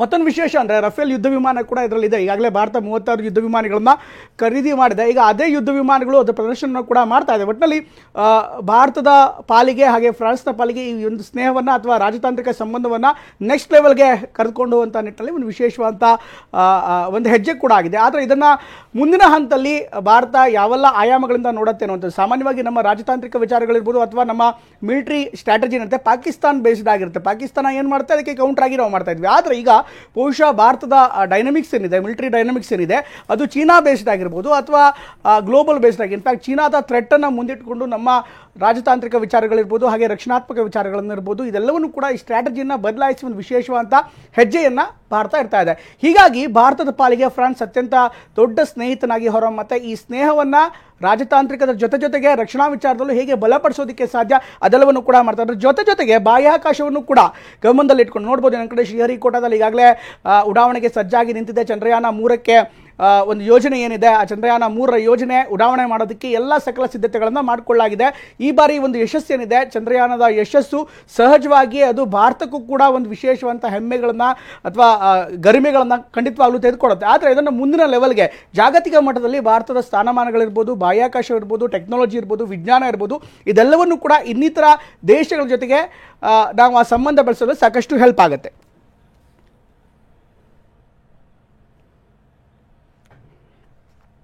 ಇನ್ನು ಕೆಲವೇ ಕ್ಷಣಗಳಲ್ಲಿ ಚಂದ್ರಯಾನ ಉಡಾವಣೆ ಕೂಡ ಆಗುತ್ತೆ. ಇನ್ಫ್ಯಾಕ್ಟ್ ಈ ರಾಕೆಟ್ ಎಲ್ಲ ಸಿದ್ಧತೆಗಳನ್ನ ಮಾಡ್ಕೊಳ್ಳಾಗುತ್ತೆ. ಬೆಳಗ್ಗೆ 11 ಗಂಟೆದಲ್ಲೇ ಎಲ್ಲ ತಯಾರಿ ಕೂಡ ನಡೆದಿದೆ. ಇನ್ನಷ್ಟು ಅಪ್ಡೇಟ್ಸ್ ನಾನು ಇರ್ತೀನಿ. 2:20 ಆಯಿತು. ಇನ್ನೇನೊಂದು 15 ನಿಮಿಷದಲ್ಲೇ ಭಾರತ ಇವತ್ತು ಮತ್ತೊಂದು ಐತಿಹಾಸಿಕ ಸಾಧನೆ ಕಡೆಗೆ ಹೆಜ್ಜೆ ಇಡುವಂತಹ ಸಂದರ್ಭ. ಇದೇ ರೀತಿಯಾದಂತಹ ಸಾಧನೆಯನ್ನ ಭಾರತ 2019ರಲ್ಲೇ ಸಾಧಿಸಬೇಕಾಗಿತ್ತು. ಅದು ಚಂದ್ರಯಾನ 2ರ ಮುಖೇನವಾಗಿ. ಅವತ್ತು ಬಹಳ ಯಶಸ್ವಿಯಾಗಿ ಉಡ್ಡಯನ ಏನೋ ಆಯ್ತು, ಚಂದ್ರನ ಕಕ್ಷೆಯನ್ನ ಕೂಡ ಸೇರುವಂತ ಕೆಲಸ ಆಯ್ತು. ಆದ್ರೆ ಚಂದ್ರನ ಮೇಲ್ಭಾಗದಲ್ಲಿ ಸಾಫ್ಟ್ ಲ್ಯಾಂಡಿಂಗ್ ಆಗುವಂತ ಸಂದರ್ಭದಲ್ಲಿ ಕೊಂಚ ಎಡವಟ್ಟಾಯ್ತು. ಕೆಲ ನಿಮಿಷಗಳ ಸಂದರ್ಭದ ಆ ಸಮಸ್ಯೆ ಆಗ ಕಂಡುಬಂದಂತಹ ತಾಂತ್ರಿಕ ಸಮಸ್ಯೆ ಇಡೀ ಭಾರತದ ಒಂದು ಆಸೆ ಏನಿತ್ತು, ಜೊತೆಗೆ ಸಾಧನೆಯ ವಿಚಾರಕ್ಕೆ ಸಂಬಂಧಪಟ್ಟಂಗೆ ಭಾರತ ಹೊಂದಿದ್ದಂತಹ ಗುರಿ ಏನಿತ್ತು, ಅದಕ್ಕೊಂದು ರೀತಿ ತಣ್ಣೀರೆಷ್ಟಂತಹ ರೀತಿಯಾಗಿ ಆಗ್ಬಿಡ್ತು. ಹಾಗಾದ್ರೆ ಆ ಕೊನೆಯ ಕ್ಷಣದಲ್ಲಿ ಅವತ್ತು ಏನಾಗಿತ್ತು, ಸಮಸ್ಯೆ ಆಗಿದ್ದೇನು, ಬನ್ನಿ ರಿಪೋರ್ಟ್ ಅಲ್ಲಿ ನೋಡೋಣ.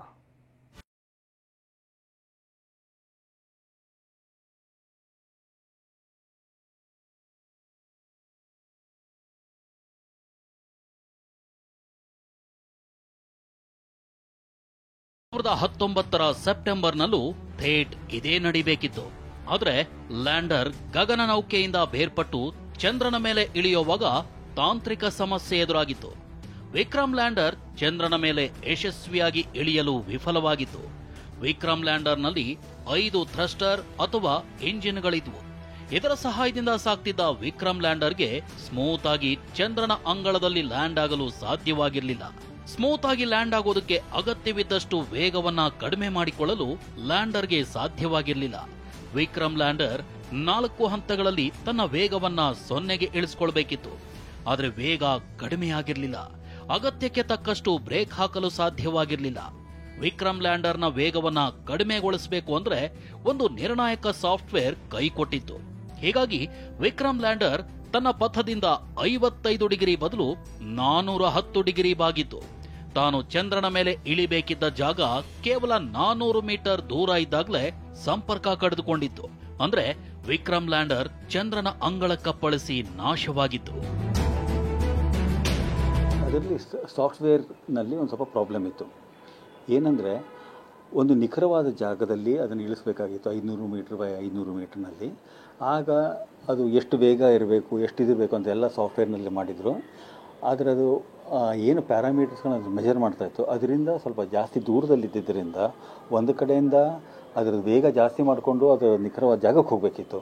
ಇನ್ನೊಂದು ಕಡೆಯಿಂದ ಚಂದ್ರನ ಹತ್ತಿರ ಇರೋದ್ರಿಂದ ವೇಗ ಕಡಿಮೆ ಆಗಬೇಕಾಗಿತ್ತು. ವಿಕ್ರಮ್ ಲ್ಯಾಂಡರ್ ತೆಗೆದ ಚಿತ್ರಗಳನ್ನು ಬಳಸಿ ಲ್ಯಾಂಡಿಂಗ್ ಜಾಗವನ್ನ ನಿಗದಿಪಡಿಸಲಾಗಿತ್ತು. ಚಂದ್ರನ ಅಂಗಳದಲ್ಲಿ ಸಿಕ್ಕ ಕಡೆ ಲ್ಯಾಂಡಿಂಗ್ ಮಾಡಲಾಗಲ್ಲ. ಯಾಕಂದ್ರೆ ದೂರದಿಂದ ಸುಂದರವಾಗಿ ಕಾಣಿಸೋ ಚಂದ್ರನ ಅಂಗಳದಲ್ಲೂ ತಗ್ಗು, ದಿಬ್ಬ, ಕಲ್ಲು, ಬಂಡೆ, ಬೆಟ್ಟ, ಕಣಿವೆಗಳಿವೆ. ಹೀಗಾಗಿ ಸಮತಟ್ಟಾದ ಜಾಗ ಹುಡುಕಿ ಲ್ಯಾಂಡಿಂಗ್ ಮಾಡಿಸೋದು ತುಂಬಾನೇ ಮುಖ್ಯ. 2019ರಲ್ಲಿ ಚಂದ್ರನ ಅಂಗಳದಲ್ಲಿ ಸಂಭವಿಸಿದ ವಿಕ್ರಮ್ ಲ್ಯಾಂಡರ್ ಪತನದಿಂದ ಇಸ್ರೋ ಪಾಠ ಕಲಿತಿದೆ. ಹಲವು ಬಾರಿ ಪರೀಕ್ಷೆಗಳನ್ನ ನಡೆಸಿದೆ. ಎಲ್ಲಾ ಸವಾಲುಗಳನ್ನ ಮೀರಿ ನಿಲ್ಲಲು ಮತ್ತು ವೈಫಲ್ಯವನ್ನ ತಡೆಗಟ್ಟಲು ಹಲವು ಬದಲಾವಣೆಗಳನ್ನ ಮಾಡಿಕೊಂಡಿದೆ.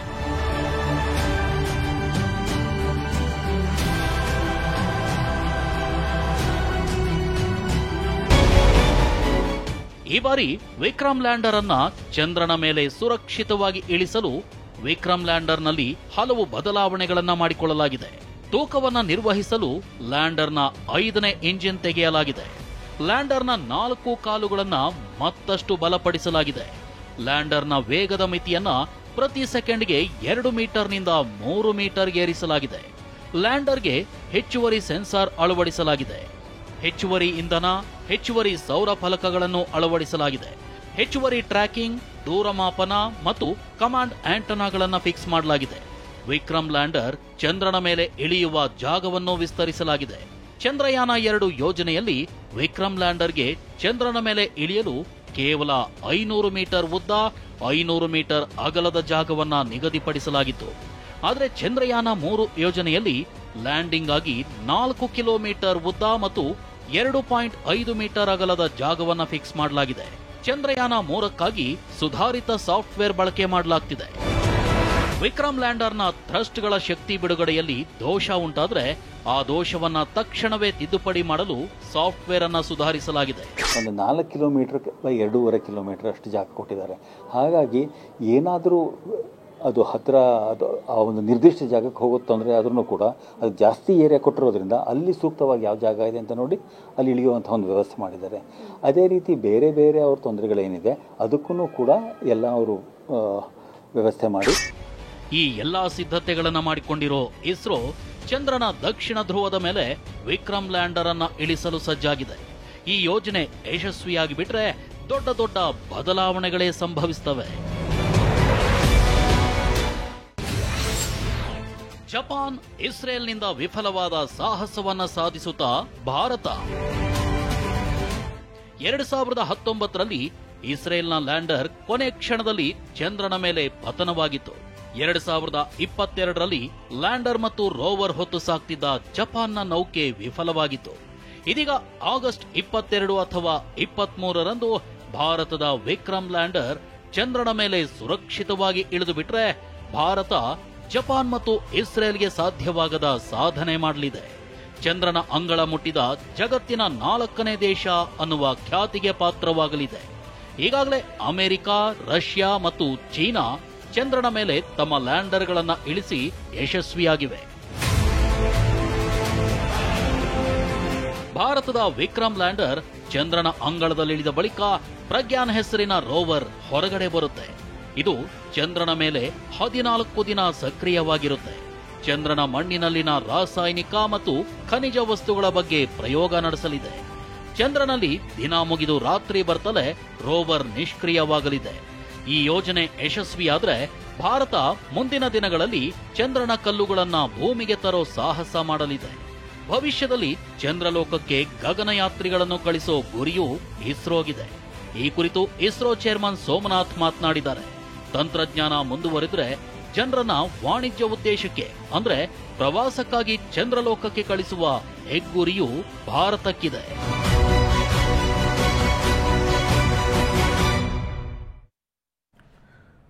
ರೈಟ್, ಕೀರ್ತಿಯವರೇ, ನಾವು ನೋಡ್ತಾ ಇದ್ದೀವಿ ನಮ್ಮ ಉದ್ದೇಶ ಏನಿದ್ರು ಕೂಡ ಮಾನವ ಸಹಿತವಾದಂಥ ನೌಕೆಯನ್ನು ಚಂದ್ರನಿಗೆ ಕಳಿಸೋದು. ನಾನು ಕೇಳ್ತಾ ಇದ್ದಾಗಲೇ ಇದನ್ನ ಹೇಗೆ ಅಸೆಂಬಲ್ ಮಾಡ್ತಾರೆ? ಒಂದು ಅಂದರೆ ಎಲ್ಲವೂ ಕೂಡ ಬೇರೆ ಬೇರೆ ಕಡೆಗೆ ತೊಗೊಂಬರ್ಬೇಕಾಗತ್ತೆ. ಇನ್ಫ್ಯಾಕ್ಟ್ ಆ ಪೇಲೋಡನ್ನು ಬೇರೆ ಕಡೆ ಮಾಡ್ತಾರೆ, ರಾಕೆಟನ್ನು ಬೇರೆ ಕಡೆ ಮಾಡ್ತಾರೆ, ರೋವರು, ಲ್ಯಾಂಡರ್ ಎಲ್ಲವೂ ಕೂಡ ಬೇರೆ ಕಡೆ ಹೇಗೆ ಒಂದು ಜೋಡಿಸ್ತಾರೆ? ಒಂದು ಪ್ರಶ್ನೆ. ಇದ್ರ ಜೊತೆಗೆ ನಿಮಗೂ ಮತ್ತು ಶ್ರೀನಿವಾಸ್ ಅವ್ರಿಗೂ ನನ್ನ ಪ್ರಶ್ನೆ ಇರುವಂಥದ್ದು ಅಂದರೆ, ಈಗ ಇದನ್ನು ತಿರುಪತಿ ತೊಗೊಂಡೋಗಿದ್ರೆ ಎಲ್ಲರೂ ಕೂಡ ಬೈತಾ ಇದ್ದಾರೆ. ಎಲ್ಲರೂ ಅನ್ನೋದಕ್ಕಿಂತ ಹೆಚ್ಚಾಗಿ ಕೆಲವರು ಬೈತಿದ್ದಾರೆ. ಅವ್ರೇನು ಹೇಳ್ತಾ ಇದೆಲ್ಲ ಮೂಢನಂಬಿಕೆ, ಸರಿ ಇಲ್ಲ, ಇದನ್ನು ಯಾಕೆ ಮಾಡ್ತೀರಂತ. ಈ ಎರಡು ಪ್ರಶ್ನೆಗೆ ಏನು ಉತ್ತರ ಕೊಡ್ತೀರಿ? ಈಗ ರಾಕೆಟ್ ಮೊದಲು ರಾಕೆಟ್ ತಗೊಳ್ಳೋಣ. ಸೊ ಈಗ ರಾಕೆಟ್ ಅಲ್ಲಿ ಎಷ್ಟೊಂದು ಡಿಫ್ರೆಂಟ್ ಸ್ಟೇಜಸ್ ಇರುತ್ತೆ. ಮತ್ತೆ ಅದಲ್ಲದೆ ಪೇಲೋಡ್ ಅಂದ್ರೆ ನಮ್ಮ ಸ್ಯಾಟಲೈಟ್ ಏನಿದೆ ಅದು ಕೂಡ ಇರುತ್ತೆ. ಸೊ ಸ್ಯಾಟಲೈಟು ಬೆಂಗಳೂರಲ್ಲಿ ಆಗುತ್ತೆ. ಅದಾದ್ಮೇಲಿಂದ ರಾಕೆಟ್ ಸ್ಟೇಜಸ್ ಕೂಡ ಬೇರೆ ಬೇರೆ ಕಡೆ ಆಗುತ್ತೆ. ಅದಾದ್ಮೇಲಿಂದ ಫೈನಲ್ ಅಸೆಂಬ್ಲಿ ಮಾಡೋದು ಶ್ರೀಹರಿಕೋಟನಲ್ಲಿ. ಸೊ ಶ್ರೀಹರಿಕೋಟನಲ್ಲಿ ಒಂದು ಬಿಲ್ಡಿಂಗ್, ಅದು ಅಲ್ಲಿ ಫುಲ್ ಎಲ್ಲ ಅಸೆಂಬ್ಲಿ ಇರುತ್ತೆ.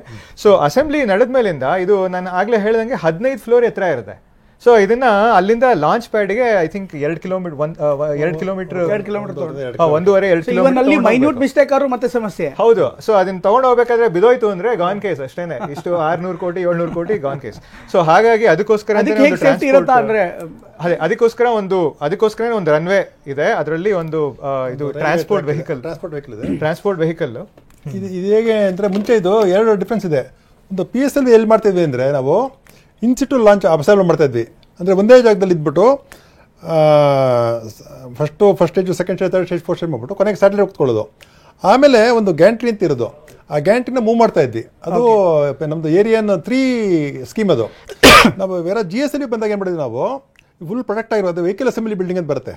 ಅಲ್ಲಿ ಒಂದೊಂದೇ ಸ್ಟೇಜ್ ಬರುತ್ತೆ. ಫಸ್ಟು ಈ ಸ್ಟ್ಯಾಪ್ ಆನ್ ಬೂಸ್ಟರ್ಸ್ ಬರುತ್ತೆ, ಆಮೇಲೆ ಲಿಕ್ವಿಡ್ ಸ್ಟೇಜ್ ಬರುತ್ತೆ, ಕ್ರಯೋ ಸ್ಟೇಜ್ ಬರುತ್ತೆ. ಇದು ಸೆಪ್ರೇಟಾಗಿ ಇನ್ನೊಂದು ಕಡೆ ಸ್ಯಾಟಲೈಟ್ಗೂ ಫ್ಯೂಯಲ್ ಬೇಕಾಗುತ್ತೆ. ಆ ಫ್ಯೂಯಲ್ ಎಲ್ಲ ಲೋಡ್ ಮಾಡಿ ಇಲ್ಲಿ ಕೂತ್ಕೊಳ್ಳುತ್ತೆ. ಆಮೇಲೆ ಫುಲ್ ಡ್ರೆಸ್ ಅಂತ ಮಾಡ್ತೀವಿ. ಈ ಎಲ್ಲ ಸ್ಟೇಜ್ ಫ್ಯೂಯಲ್ ಮಾಡಬೇಕು. ಇದಕ್ಕೆ ಪ್ಲಸ್ ನೀವು ಎಲ್ಲ ಕಡೆ ರಾಕೆಟ್ ನೋಡಿದಾಗ 3 ಲಾಂಗ್ ಟವರ್ಸ್ ಇರುತ್ತೆ. ಅದೇನಕ್ಕೆ ಲೈಟ್ನಿಂಗ್ ಅರೆಸ್ಟರ್ಸ್ ಅಂತ. ಅದು ಮೇಯ್ನು ನಮ್ಮದು. ಯಾಕೆ ಮಳೆ ಬಂದರೂ no problem, but lightning should be stand. ಅದಕ್ಕೆ ನಾವು ಲಾಂಗ್ 3 ಪೋಲ್ ಇರುತ್ತೆ, ಅಲ್ಲಿ ಲೈಟ್ನಿಂಗ್ ಅರೆಸ್ಟರ್ಸ್ ಇರುತ್ತೆ. ಆಮೇಲೆ ರಾಕೆಟ್ ಲಿಫ್ಟ್ ಆಫ್ ಆದಾಗ ಸಿಕ್ಕಾಪಟ್ಟೆ ಫೈರ್ ಬರುತ್ತೆ. ಓಕೆ, ಆ ಸುತ್ತಮುತ್ತ ಹೇಗಿರುತ್ತೆ ಅಂದರೆ, ಈಗ ಸಾಮಾನ್ಯವಾಗಿ ಏನು ಅನ್ಕೊಂಡಿರ್ತಾರೆ, ರಾಕೆಟ್ ಲಾಂಚ್ ಆಗಿರ್ತಾರೆ, ಪಕ್ಕದಲ್ಲಿ ಯಾರು ಕಂಟ್ರೋಲ್ ಮಾಡ್ತಿರ್ತಾರೆ ಅಂತ ಅನ್ಕೊಂಡಿರ್ತಾರೆ. ಅಂದರೆ ಆ ಕಡೆಗೆ ರಾಕೆಟ್ ಲಾಂಚ್ ಆಗ್ತಾರೆ, ಈ ಕಡೆ ಇದಿರುತ್ತೆ ಅಂತ. ಬಟ್ ಏನು ಎಕ್ಸಾಕ್ಟ್ಲಿ ಹೇಗಿರುತ್ತೆ ರಾಕೆಟ್ ಲಾಂಚ್ ಆಗುವಂಥ ಸಂದರ್ಭದಲ್ಲಿ? ಅಲ್ಲಿ ನಮ್ಮದು control centre line off site ಇರುತ್ತೆ. ಒಂದು 6 ಕಿಲೋಮೀಟರ್ ದೂರದಲ್ಲಿದೆ. ಅದು ತುಂಬ ಹೊಸ ಕಂಟ್ರೋಲ್ ಸ್ಟೇರಿಗಳು ತುಂಬ ಚೆನ್ನಾಗಿದೆ, ಡೂಮ್ ಶೇಪ್ಡ್ ಇದೆ. ಅದಕ್ಕೆ ಹೊಸದಾಗಿ ಹೇಳ್ತಾರೆ, ಶ್ರೀಹರಿಕೋಟದಿಂದ ನೇರವಾಗಿ ದೃಶ್ಯಗಳು ಬರ್ತಾ ಇದೆ. ತುಂಬಾ ಇಂಟ್ರೆಸ್ಟಿಂಗ್. ಇದಕ್ಕೋಸ್ಕರ ಕೇಳಿದೆ, ಹೇಗಿರುತ್ತೆ ಆ ಜಾಗ? ಹತ್ತಿರದಿಂದ ನೋಡ್ಬೋದಾ, ದೂರದಿಂದ ನೋಡ್ಬೋದಾ ಕೀರ್ತಿ? ಇಲ್ಲ, ಇವಾಗ ಇದು ವ್ಯೂಯಿಂಗ್ ಗ್ಯಾಲರಿ ಇದು 6 ಕಿಲೋಮೀಟರ್ ದೂರದಲ್ಲಿ ಇರುತ್ತೆ. ಹತ್ತಿರದಲ್ಲಿ ಯಾರು ನಿಂತ್ಕೊಳ್ಳೋಕ್ಕಾಗಲ್ಲ. ಹತ್ತಿರದಲ್ಲಿ ನಿಂತ್ಕೊಂಡ್ರೆ ಒಂದು ಶಬ್ದ, ಕಿವಿ 200 ಡೆಸಿಬಲ್ ಸೌಂಡ್ ಬಂದಾಗ ಕಿವಿ ತಮಟೆ ಹೊಡೆದೋಗುತ್ತೆ. ಇನ್ನೊಂದು ಮತ್ತೆ ಅಲ್ಲಿ ತುಂಬಾ ಶಾಖ ಉತ್ಪತ್ತಿ ಆಗುತ್ತೆ, ಯಾಕಂದ್ರೆ ತುಂಬಾ ಬೆಂಕಿ ಹೊಗೆ ಎಲ್ಲ. So safety hazard. ಮತ್ತೆ ಅಲ್ಲಿ ಏನಾದ್ರು ಅಕಸ್ಮಾತ್ ಅದು ಎಕ್ಸ್ಪ್ಲೋಡ್ ಆಯ್ತು ಅಂದ್ರೂ ಕೂಡ ಪ್ರಾಬ್ಲಮ್ ಆಗುತ್ತೆ. ಹಾಗಾಗಿ ಹತ್ತಿರದಲ್ಲಿ ಸುತ್ತಮುತ್ತ ಯಾರು ಕೂಡ ಇರೋದಿಲ್ಲ. ಮತ್ತೆ ಸರ್ ಹೇಳ್ತಾ ಇದ್ರು ಅವರು ಬಂಕರ್ಸ್ ಮುಂಚೆ ಹೆಂಗಿತ್ತು ಅಂದ್ರೆ, ಒಂದು SLV, ASLV, PSLVಗೆಲ್ಲ ಅದ್ರ ಕೆಳಗಡೆ ಒಂದು ಪ್ರತಿಯೊಂದಕ್ಕೂ ನಾವು ಪವರ್ ಮಾಡಬೇಕಾಗತ್ತೆ. ಅಂದರೆ ರಾಕೆಟ್ ಲಾಂಚ್ ಮಾಡೋಕೆ ಮುಂಚೆ ಅಲ್ಲ, ಅದಕ್ಕೆ ಮುಂಚೆ 18 ಮಿನಿಟ್ಸ್ ತನಕ ನಾವು ಸ್ಯಾಟಲೈಟ್ ಡೇಟಾ ಗ್ಯಾದರ್ ಮಾಡ್ತೀವಿ. ಅದು T-18 ಮಿನಿಟ್ಸ್ಗೆ ನಾವು ಇಂಟರ್ನಲ್ ಬ್ಯಾಟ್ರಿಗೆ ಅಂತ ಹೋಗ್ತೀವಿ. ಅಲ್ಲಿ ತನಕ ನಾವು ಎಕ್ಸ್ಟರ್ನಲ್ ಆಗಿ ಒಂದು ಪವರ್ ಸಪ್ಲೈ ಅಲ್ಲಿ ಹಾಕಿರ್ತೀವಿ. ಅದೆಲ್ಲ ರಾಕೆಟ್ ಕೆಳಗೆ ಇರುತ್ತೆ. ಮುಂಚೆ ಇತ್ತು ನಾವು ಅದು ಹತ್ರನೇ ಜನ ಇರ್ತದೆ. ಒಂದು ಬಾಂಬ್ ಇದ್ರೂ ಏನಾಗುತ್ತೆ, ಒಂದು ಪ್ರೊಟೆಕ್ಟಿವ್ ಏರಿಯಾ ಇರೋದು, ಅಲ್ಲಿ ಕೂತು ಮಾಡ್ತಾ ಇದ್ರು. ಇವಾಗೆಲ್ಲ ರಿಮೋಟ್ ಆಗಿ ಮಾಡ್ತೀವಿ. ಇಲ್ಲಿ ನೋಡ್ತಾ ಇರ್ಬೋದು ಕೆಳಗಡೆ ರೈಟ್. ಇನ್ನೇನು ಕೆಲವೇ ಕ್ಷಣ ಇದೆ, ಕೆಲವೇ ಹೊತ್ತಿದೆ. ಅಲ್ಲಿ ಏನಾಗ್ತಾ ಇದೆ ಮೊದಲಿಗೆ ಅಲ್ಲಿಂದ ನೇರ ದೃಶ್ಯಾವಳಿಗೆ ಹೋಗೋಣ.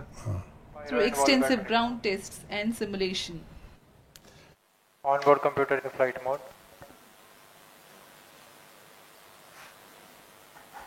ऑटोमेटिक लॉन्च सीक्वेंस जारी है. इस दौरान सभी संचार तंत्रों की स्वास्थ्य जांच, बैटरी आवेशन पूर्ण किया जा चुका है. कुछ अंतिम गतिविधियां जैसे ऑनबोर्ड कंप्यूटर पर रियल टाइम प्रोग्राम लोड करना, पायरो लाइन को आर्म मोड में लाना, गैस टैंक्स का अंतिम आवेशन, और यह सभी घटनाएं संतोषजनक तरीके से पूर्ण की जा रही हैं. -3 मिनट्स. अब हम उड़ान से 3 मिनट की दूरी पर हैं.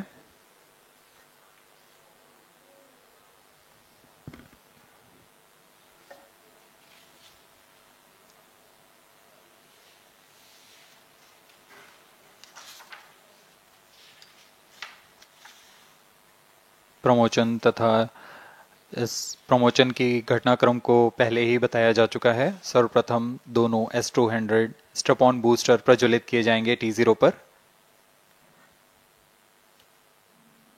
Pre-flight pressurization of the hydrogen tank commenced. ಈಗ 2 ನಿಮಿಷದಲ್ಲಿ, ಇನ್ನೇನು 1 ನಿಮಿಷದಲ್ಲಿ ಲಾಂಚ್ ಆಗುತ್ತೆ. ಅನೇಕರು ಹೇಳ್ತಾ ಇದ್ರು ದೇವ್ರ ಪೂಜೆಗೆಲ್ಲ ಮಾಡ್ತಾ ಇರೋದು, ಎಲ್ಲೋ ಒಂದು ಕಡೆಗೆ ಅವ್ರ ಮೇಲೆ ಅವ್ರಿಗೆ ವಿಶ್ವಾಸ ಇಲ್ಲ ಅನ್ನುವಂಥ ಕೂಡ ಆರೋಪ ಇದೆ. ಇದಕ್ಕೆ ಈ ಮೂಢನಂಬಿಕೆ ಅಥವಾ ದೇವ್ರಿಗೆ ಪೂಜೆ ಮಾಡೋ ಬಗ್ಗೆ ಏನು ಹೇಳ್ತೀನಿ ಒಬ್ಬ ಸೈಂಟಿಸ್ಟ್ ಆಗಿ? ಇಲ್ಲ, ಇದೇನಂದ್ರೆ ಇದೆಲ್ಲ ಫೇಯ್ತು. ಇನ್ಫ್ಯಾಕ್ಟ್ ನಮ್ಮ ಇವಾಗ ತಾನೇ ಹೇಳಿದ್ರೆ, ನಮ್ಮ ಮೋದಿಯವರು ಫ್ರಾನ್ಸ್ ಹೇಳಿದ್ರೆ ರಫಾಲ್ ಎಕ್ಸ್ಟ್ರಾ ತೊಗೊಳ್ತಾ ಇದ್ದಾರೆ ಅಂತ. ಅವರು ರಫಾಲ್ ಅಲ್ಲಿಂದ ಕಳಿಸಿದ್ರಲ್ಲ, ಲಾಸ್ಟ್ ಇಯರ್ 36 ರಫಾಲ್ ಕಳಿಸಿದಾಗ ಅವರು ಪಾದ್ರಿ ಬಂದ್ಬಿಟ್ಟು ಅವರು ಪೂಜೆ ಮಾಡಿ ಇಲ್ಲಿ ಕಳಿಸಿದ್ದು. ಸೊ ಇಲ್ಲಿ ಯಾರೋ ನಮ್ಮ ರಾಜನಾಥ್ ಸಿಂಗ್ ಅವರು ತೆಂಗಿನಕಾಯಿ ಹೊಡೆದ್ರು ಅಂತ ಯಾರು ಅಬ್ಜೆಕ್ಟ್ ಮಾಡಿದ್ರು. ಇದೆಲ್ಲ ಫೇಯ್ತು. ಒಂದೊಂದು ಪ್ರತಿಯೊಬ್ಬರು ಮಾಡ್ಕೊತಾರೆ. ಇವನ್ ಅಮೆರಿಕನ್ಸ್ ಮಾಡ್ತಾರೆ, ಬೇರೆ ಕಡೆ ಅವರು ಮಾಡ್ತಾರೆ, ಅವರು ಮಾಡ್ತಾರೆ. ಬಟ್ ನಾಸಾದಲ್ಲಿ ಪ್ರತಿ ನಮ್ಮ ಲಾಂಚ್ ನಮ್ದು ನಾಸಾ ಅಸೋಸಿಯೇಷನ್ ಇದ್ದಾಗ ಅವರು ಒಂದು ಬಾಟಲ್ ತುಂಬಾ ಒಂದು ಕಳ್ಳಕ್ಕೆ ಕಳಿಸ್ತಾರೆ, ಪೀನಟ್ಸ್ ಅಂತ. ಅದೇ ತರ ಅವರು ಫಸ್ಟ್ ಅಪೋಲೋ ಟೈಮಲ್ಲಿ ಏನಾಯ್ತಂದ್ರೆ, ಅವ್ರು ಲಾಂಚ್ ಮಾಡೋ ಟೈಮಲ್ಲಿ ಅವ್ರ ಕಂಟ್ರೋಲ್ ಸೆಂಟರ್ಲಿ they happen to be eating peanuts, ಕಳ್ಳಕ್ಕೆ ಕೊಟ್ಟಿದ್ದಾರೆ. ಅವರು ಲಾಂಚ್ ಮಾಡೋ ಫಸ್ಟ್ ಸ್ಯಾಟಲೈಟ್ ಲಾಂಚ್ ಮಾಡೋ ಟೈಮಲ್ಲಿ ಕಳ್ಳಕಾಯಿ ಇತ್ತಲ್ಲಿ. ಅದಕ್ಕೆ ಇವಾಗಲೂ ಅವ್ರ ನಂಬಿಕೆ. ನಮ್ದು ಚಂದ್ರಯಾನ್ 2 ನಲ್ಲೂ ಕಳ್ಳಕಾಯಿ ಬಂದು, ನಾನು ಒಂದು ಕಳ್ಳಕಾಯಿ ತಿಂದಿದ್ದೀನಿ. ಅದನ್ನ ಕಳಿಸಿದ್ರು, ಆಲ್ ದ ಬೆಸ್ಟ್ ಅಂತ ಹೇಳ್ಬಿಟ್ಟು ಅವರು ಕಳ್ಳಕಾಯಿ ಕಳಿಸಿದ್ರು. ಇವಾಗ ನಮ್ಮ ಟೆಂಡೂಲ್ಕರ್ ನೋಡ್ಬೋದು, ಕ್ರಿಕೆಟ್ ಪ್ಯಾಡ್ ಹಾಕೋಬಿಟ್ಟು ಅವ್ರು ಫಟ್ ಲೆಫ್ಟ್ ಪ್ಯಾಡ್ ಹಾಕೊಳ್ತಾರೆ, ಎಂಟ್ರಾ ಬೇಕಾದ್ರೆ ರೈಟ್ ನೋಡ್ತಾರೆ, ಮೇಲ್ ನೋಡ್ತಾರೆ. ಅದೆಲ್ಲ ಪ್ರತಿಯೊಬ್ಬರು ನಂಬಿಕೆ ಅಷ್ಟೇ. ಈ ತರ ಕಳ್ಳಕಾಯಿ ಯಾರಿಗೂ ಗೊತ್ತಿರಲಿಲ್ಲ. ಕೊಡ್ತದೆ ನಾಸಾ ಪೀನಟ್ಸ್ ಅಂತಾನೆ. ಅದು ಒಂದು ಬಾಟಲ್ ಹಾಕ್ಬಿಟ್ಟು ನಮ್ಗೆ ಕಳಿಸಿದ್ರು. ನಮ್ದು ನೈಸಾರ್ ಪೇಲೋಡ್ಗೆ ಅವರು last 2 months back hand over ಮಾಡಿದ್ರು ಪೇಲೋಡ್ನ. ಅಂದ್ರೆ ನಮ್ಮ ಸ್ಯಾಟಲೈಟ್ ನಾವು ಮಾಡ್ತೀವಿ, ಪೇಲೋಡ್ ಅವ್ರು ಮಾಡ್ತಾರೆ. ಅವ್ರು ಹ್ಯಾಂಡ್ ಓವರ್ ಮಾಡಿದಾಗ ಅವರು ಒಂದು ಬಾಟಲ್ ಪೀನಟ್ಸ್ ನಮ್ಮ ಪ್ರಾಜೆಕ್ಟ್ ಶ್ರೀಕಾಂತ್ ಇದ್ದಾರೆ, ಅವರಿಗೆ ಕೊಟ್ಬಿಟ್ಟು. ನಿಮ್ಮ ಜೊತೆ ಮಾತಾಡ್ತೀನಿ, ನಾನು ಕೆಲವೇ ಕ್ಷಣ ಇದೆ, ನೋಡ್ಕೊಂಬೋಣ ಅಲ್ಲಿ ಏನಾಗ್ತಿದೆ ಅಂತ. -40 seconds. L110 VHPP open. MOV 79 open. -30 seconds. -30 seconds. Real time programs activated. -25 seconds. L110 VHPP open. -20 seconds. -15. 10, 9, 8, 7, 6, 5, 4, 3, 2, 1, 0. Plus 5 seconds. Lift off normal. Here we have a majestic lift off of LVM-3 M4 rocket carrying India's prestigious Chandrayaan-3 spacecraft. P2 tracking. प्रज्वलन और सफलतापूर्ण उत्थापन LVM-3 M4 rocket का. यह भीमकाय rocket आसमान को चीरते हुए अपनी भयानक दहाड़ से चारों ओर कंपन उत्पन्न कर रहा है. इसे हम यहाँ महसूस कर सकते हैं, और यही दहाड़ है जो वैज्ञानिकों को रोमांचित करती है. LVM-3 के उत्थापन के साथ ही हमारे अंतरिक्ष यान चंद्रयान-3 की चंद्रमा की यात्रा प्रारंभ हो चुकी है. As the rocket is soaring through the clear skies, every second moving closer to the accomplishment of the most important milestone in its mission to moon.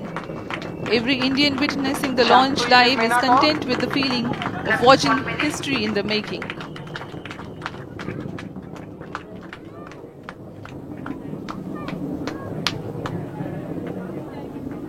चंद्रमा की सतह पर अपना छाप छोड़ने के लिए चंद्रयान 3 अपने मिशन को पूरा करने निकल चुका है। वर्तमान में दोनों S-200 स्टेप ऑन बूस्टर सामान निष्पादन करते हुए अपनी निर्दिष्ट कक्षा की ओर बढ़ रहे हैं। The S-200 motors thrusting simultaneously, generating a peak thrust of close to 6,000 kilonewtons in vacuum. They are made of HTPB-based solid propellant. 204.5 tons in each strap-on. Close to 2 tons of propellant being burnt each second. S-200 strap-on boosters का कुल प्रज्वलन काल 126 second का है और अभी अभी घोषणा की गई L110 स्टेज का भी प्रज्वलन शुरू हो चुका है। Apart from the strap-ons, the core stage has also commenced its operation. This stage, based on combination 200 stages are separated of hypergolic earth storable liquid propellants UH-25 and N2O4. Now the S-200s have been separated. घटनाक्रम के अनुसार इस यान से S-200 strap-on boosters को सफलतापूर्वक पृथक कर दिया गया है। यह काम सेपरेशन मोटर्स की मदद से किया जाता है। इसके बाद L110 तरल नोदक पर आधारित और विकास इंजन के साथ यह चरण सामान्य निष्पादन करता हुआ अपनी उद्दिष्ट कक्षा की ओर बढ़ रहा है।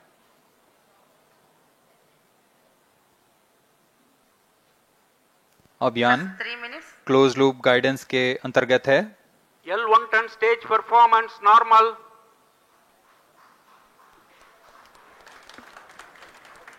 The trajectory of launch vehicle is closely following the prediction. Payload fairing separated. जी हाँ, पेलोड फेयरिंग को पृथक कर दिया गया है यान से, क्योंकि यान अब 114.8 किलोमीटर की ऊंचाई प्राप्त कर चुका है।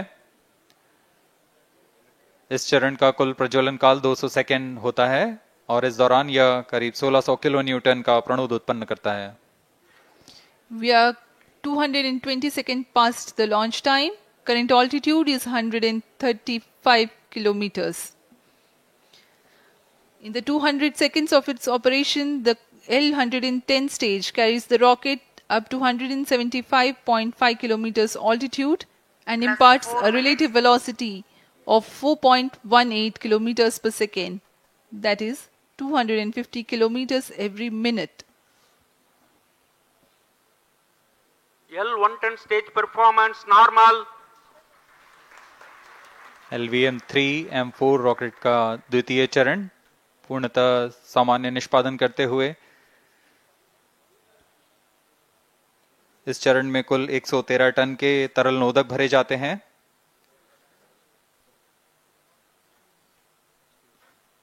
N2O4 तथा UH-25 अर्थ स्टोरेबल प्रोपेलेंट को ईंधन के रूप में प्रयोग किया जाता है इस चरण में।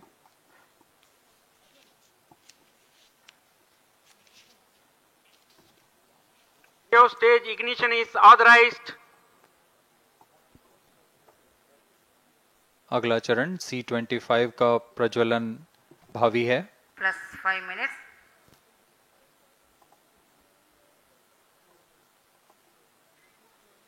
L110 stage thrust cut off and separated to C-25 ignition command.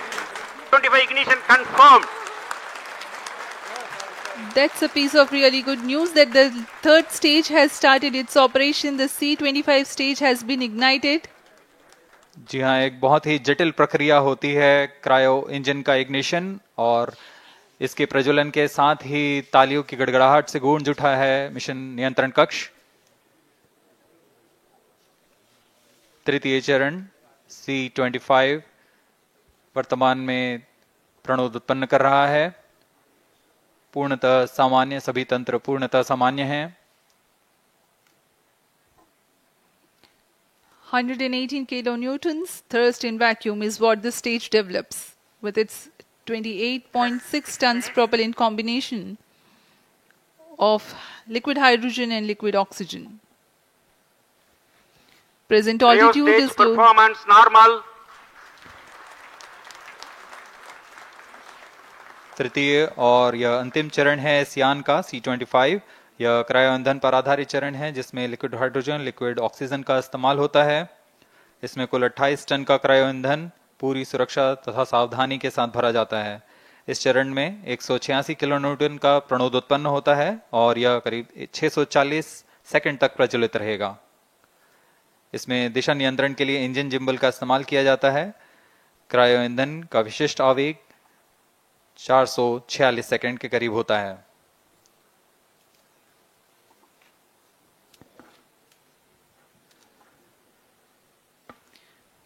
Currently, the rocket is at an altitude of 210 kilometers. Plus 7 minutes.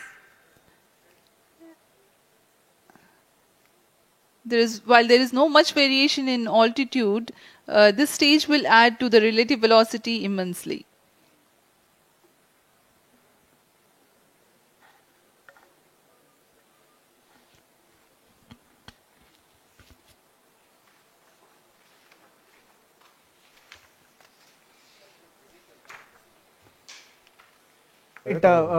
ನಾವಾಗಲೇ ಮಾತಾಡ್ತಾ ಇದ್ವಿ ಕೀರ್ತಿ, ಹಂತವಾಗಿ ಯಾವ ರೀತಿ ಬೇರೆ ಬೇರೆ ವಾಕ್ಯ ಹೇಗೆ ಡಿಫ್ರೆಂಟ್ ಆಗಿ ಹೋಗ್ತಾ ಇರತ್ತೆ ಅಂತ.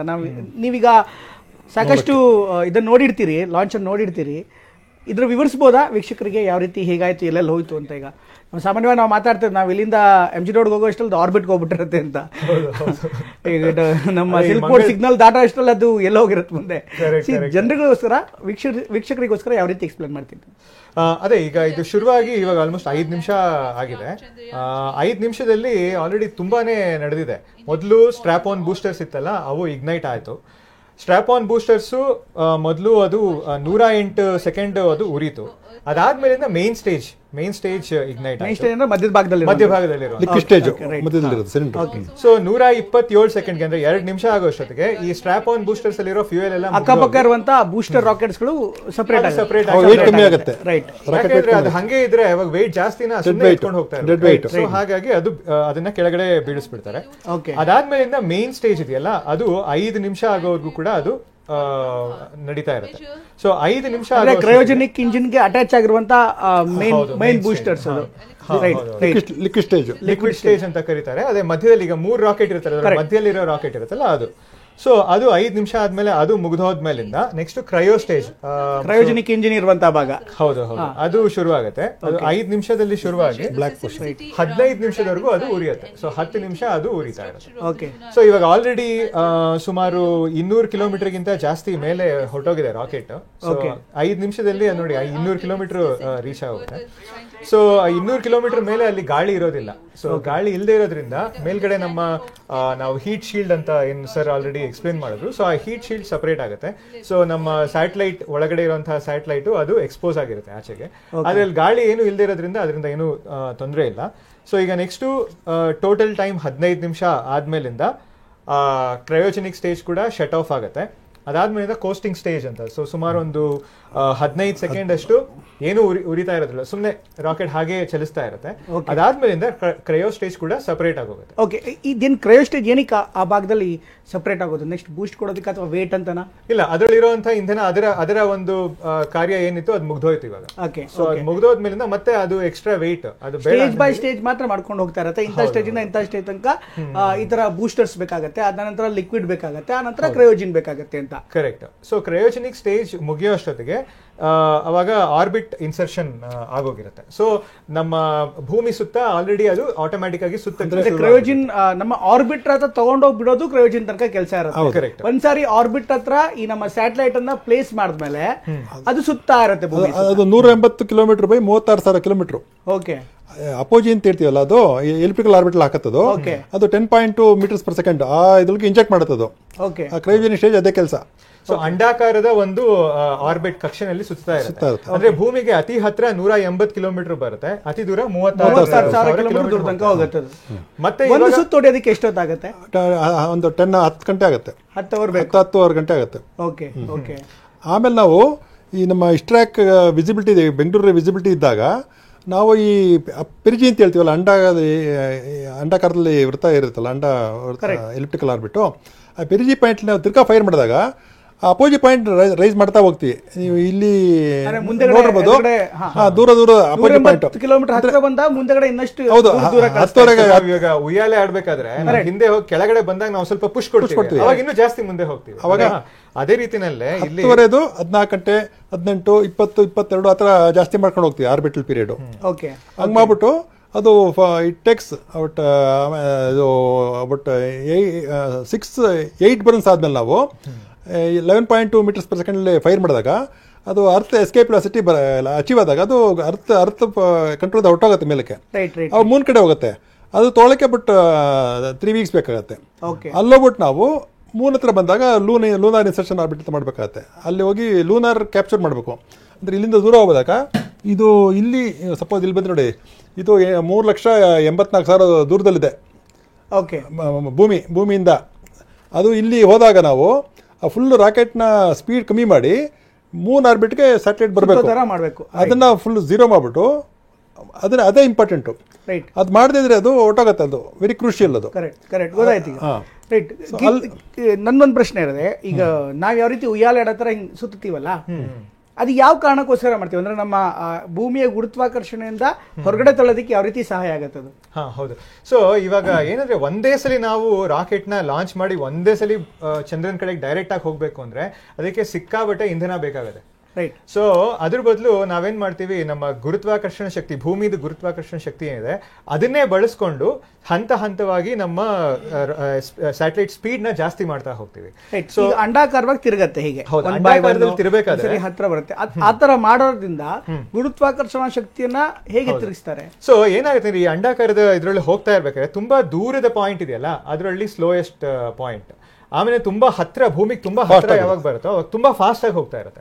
ಸೊ ಯಾವಾಗ ಈ ತರ ಸ್ಪೀಡ್ ಪಿಕಪ್ ಆಗುತ್ತೋ ಅವಾಗ ನಾವು ಇನ್ನೂ ಸ್ವಲ್ಪ ಸ್ಪೀಡ್ ನ ಜಾಸ್ತಿ ಮಾಡ್ತೀವಿ. ಸೊ ಇನ್ನೂ ಸ್ವಲ್ಪ ಜಾಸ್ತಿ ಮಾಡಿದಾಗ ಈಗ ಫಸ್ಟ್ 36,000 ಇದ್ದಿದ್ದು ಅದು ನೆಕ್ಸ್ಟ್ ಆರ್ಬಿಟ್ ಇನ್ನೂ ಜಾಸ್ತಿ ದೂರ ಇರುವಂತಹ ಆರ್ಬಿಟಿಗೆ ಹೋಗುತ್ತೆ. ಸೊ ಅದಾದ್ಮೇಲೆ ಮತ್ತೆ ನೆಕ್ಸ್ಟ್ ಟೈಮ್ ಬರ್ಬೇಕಾದ್ರೆ ಇನ್ನೂ ಫಾಸ್ಟ್ ಆಗಿ ಬರುತ್ತೆ, ಯಾಕಂದ್ರೆ ಭೂಮಿ ಹತ್ರಕ್ಕೆ ಎಳ್ಕೊಳ್ತಾ ಇದೆ. ಫಾಸ್ಟ್ ಬರೋ ಕಾರಣ ಗುರುತ್ವಾಕರ್ಷಣೆ. ಹೌದು, ಫಾಸ್ಟ್ ಬರೋದಕ್ಕೆ ಕಾರಣ ಅರ್ಥ ಕಂಟ್ರೋಲ್ ಇರುತ್ತೆ. ಅದು ಅರ್ಥ ಕಂಟ್ರೋಲ್ ಇರುತ್ತೆ. ಸೊ ಇದು ಇನ್ಸ್ಯಾಟ್ಗೆ ಕಂಪೇರ್ ಮಾಡಿದ್ರೆ ಉಲ್ಟಾ. ಇನ್ಸ್ಯಾಟ್ಗೆ ಸ್ಯಾಟಲೈಟ್ ಹೆಂಗಿದ್ರೆ ನಾವು 36,000 ಕಿಲೋಮೀಟರ್ಲಿ ಜಿಯೋ ಸ್ಟೇಷನರಿ ಆರ್ಬಿಟ್ ಅಂತ ಹೇಳ್ತೀವಿ. ಸಪೋಸ್ ಇದು ಸ್ಯಾಟಲೈಟ್ ಅಂತ ಇಟ್ಕೊಟ್ರೆ ಅರ್ತು ಇದು 36,000 ಕಿಲೋಮೀಟರ್ ದೂರದಲ್ಲಿದ್ದಾಗ ಅರ್ತು ಒಂದು ರೊಟೇಟ್ ಮಾಡೋಕ್ಕೆ 24 ಗಂಟೆ ತಗೊಳುತ್ತೆ. ಈ ಸ್ಯಾಟಲೈಟು ಒಂದು ಅರ್ಥ ಸುತ್ತ ಹೋಗಿ 24 ಗಂಟೆ 10 ಗಂಟೆ ಅಂತ ಹೇಳಿದ್ವಲ್ಲ. ಇವಾಗ ನಾವು ಜಾಸ್ತಿ ಮಾಡ್ತಾ ಇದು ಪಿರಿಜಿ ಜಾಸ್ತಿ ಮಾಡ್ತಾ ಹೋಗ್ತೀವಿ ನಾವು. ಅವಾಗ ಫುಲ್ ಸರ್ಕ್ಯುಲರ್ ಆರ್ಬಿಟ್ ಆದಾಗ 36,000 ಸರ್ಕ್ಯುಲರ್ ಕಿಲೋಮೀಟರ್ ಆದಾಗ ಅದಕ್ಕೂ 24 ಗಂಟೆ ತಗೊಳುತ್ತೆ. ಸ್ಯಾಟಲೈಟ್ಗೂ ಅರ್ಥ ತಗೊಳಕ್ಕೂ ಒಂದು ರೌಂಡ್ ತಿರುಗಕ್ಕೆ 24 ಗಂಟೆ ಬೇಕು. ಸ್ಯಾಟಲೈಟ್ಗೂ ಕೊನೆ ಹಂತಕ್ಕೆ ಬರ್ತಾ ಇದೆ. ಒಂದ್ಸರಿ ಮತ್ತೆ ಶ್ರೀಹರಿಕೋಟಾ ಹತ್ರ ಔಟ್ ಮಾಡೋಣ. लॉन्च करने के पश्चात 170 किलोमीटर की पेरिजी पर क्रमशः 5 बार मैन्यूवरिंग कमांड दिया जाएगा. 5वीं बार में यह पृथ्वी से चंद्रमा की ओर प्रस्थान करेगा, जिसे हम ल्यूनर ट्रांसफर ऑर्बिट के नाम से जानते हैं. फिर 5 अगस्त 2023 को यह चंद्रमा की कक्षा में प्रवेश करेगा और फिर क्रमशः 5 मैन्यूवरिंग के पश्चात प्रोपल्शन मॉड्यूल चंद्रमा की 100 किलोमीटर की वृत्ताकार कक्षा में स्थापित हो जाएगा. यहाँ यह उचित समय और अमृति में लैंडर मॉड्यूल को पृथक करेगा और 23 अक्टूबर 2023 को चंद्रमा की सतह पर लैंडिंग की प्रक्रिया शुरू की जाएगी.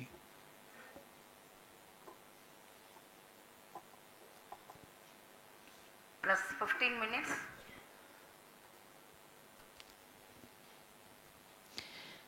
We have come close to 900 seconds after the launch.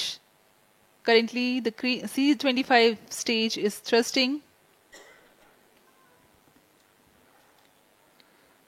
Current relative velocity is 9.29 kilometers per second.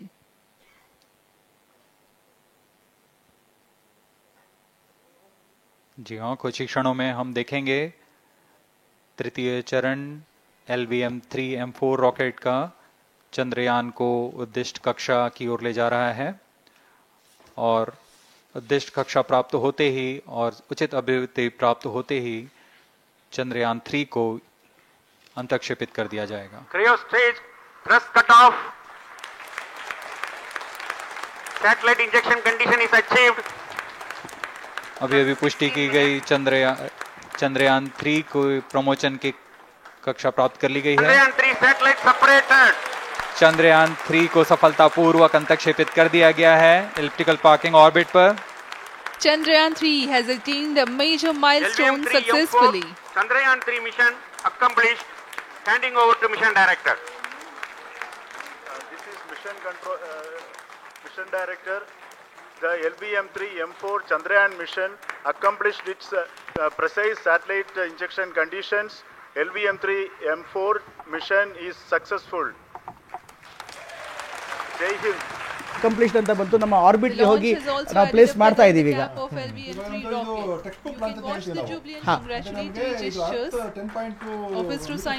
ಅಂತಾದಾಗ ಅದು ಅಲ್ಲಿ ಹೋಗಿ ಕರೆಕ್ಟಾಗಿ ಇಂಜೆಕ್ಟ್ ಮಾಡಿದೆ ಅಂದ್ರೆ 170 kilometre perigee point, 36,000 kilometre ಅಪೋಜಿ point. ಅಂದ್ರೆ ಇವಾಗ ರಾಕೆಟ್ ಕೆಲಸ ಮುಗೀತು. ಇವಾಗ ಸ್ಯಾಟಲೈಟ್ ಆರ್ಬಿಟ್ ಅಲ್ಲಿ ಅದು ಸುತ್ತಾ ಇರುತ್ತೆ. ಸೊ ನಾವು ನೆಕ್ಸ್ಟ್ ಕನ್ವೀನಿಯಂಟ್ ಪಾಯಿಂಟ್ ಅಲ್ಲಿ ಪೆರಿಜಿಯಿಂದ ಫುಲ್ ನಮ್ಮ ಸ್ಯಾಟಲೈಟ್ ಕಂಟ್ರೋಲ್ ಬಂದ್ಬಿಟ್ಟಿದೆ. We sign off. Up next is address by Secretary DOS, Chairman ISRO.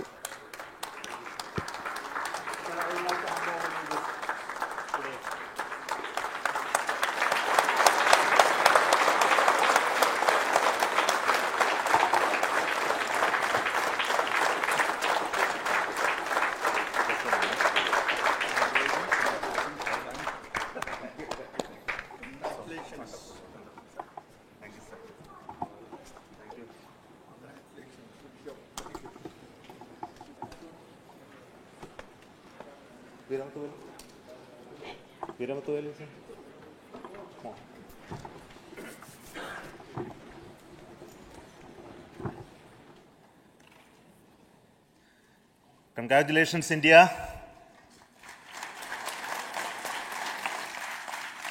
Chandrayaan-3 has started its journey towards moon. Our dear LVM-3 has already put Chandrayaan-3 craft into the precise orbit around Earth. 170 by 36,500 kilometers was its intended target orbit, and it is precisely there now. And let us wish all the best for the Chandrayaan-3 craft to make its further orbit racing maneuvers and travel towards moon in the coming days. So let me wish all the very best to Chandrayaan-3 for its further journey towards moon. Before that, let me introduce the team behind this mission, the mission director, Mr. Mohan Kumar, and also the project director of LVM-3, and we have also the mission director for the Chandrayaan-3 craft, the project director of Chandrayaan-3, Veeramuthuvel. So over to them, Mohan. Thank you, sir. Honorable Minister of State for Science and Technology and Departments of Space and Atomic Energy, Dr. Jitendra Singh, respected Chairman ISRO and Secretary Department of Space, former secretaries of the department, invited dignitaries, respected dignitaries and invitees, I am very happy to report here that the LVM-3 M4 vehicle has injected the Chandrayaan-3 satellite to the precise orbit, and once again the vehicle is proved to be the most reliable heavy lift vehicle of Indian Space Research Organization. Congratulations to the teamwork of ISRO family. I would like to appraise three things here. The vehicle systems are in the continuous process of quality improvement, especially in the event of our human rating efforts towards making the systems reliable. Secondly, the payload also, capability of the payload also is improved by mission strategies as well as vehicle engineering approaches. We are in the process of increasing the launch frequency of this vehicle considering the national requirements as well as satellite demands. Here, so many improvements we have incorporated in this vehicle. For example, the S200 nozzle, they are processed exactly as per the human rating standards enabling us to have 100% NDT and the inherent pocket erosion characteristics are removed. The L100 stage Vikas engine, mostly it is 100% qualified to be the human-rated engine with indigenously developed LET throats, and the pocket, back wall gas entry also is eliminated, and it is a perfect system. And CE20 stage also is perfectly, actually, sir. Good. So we will describe all those details later because of shortage of time. Yes, sir. I take this opportunity to thank all the mission executives because mission executives for all the supports all along the launch campaign process as well as the launch.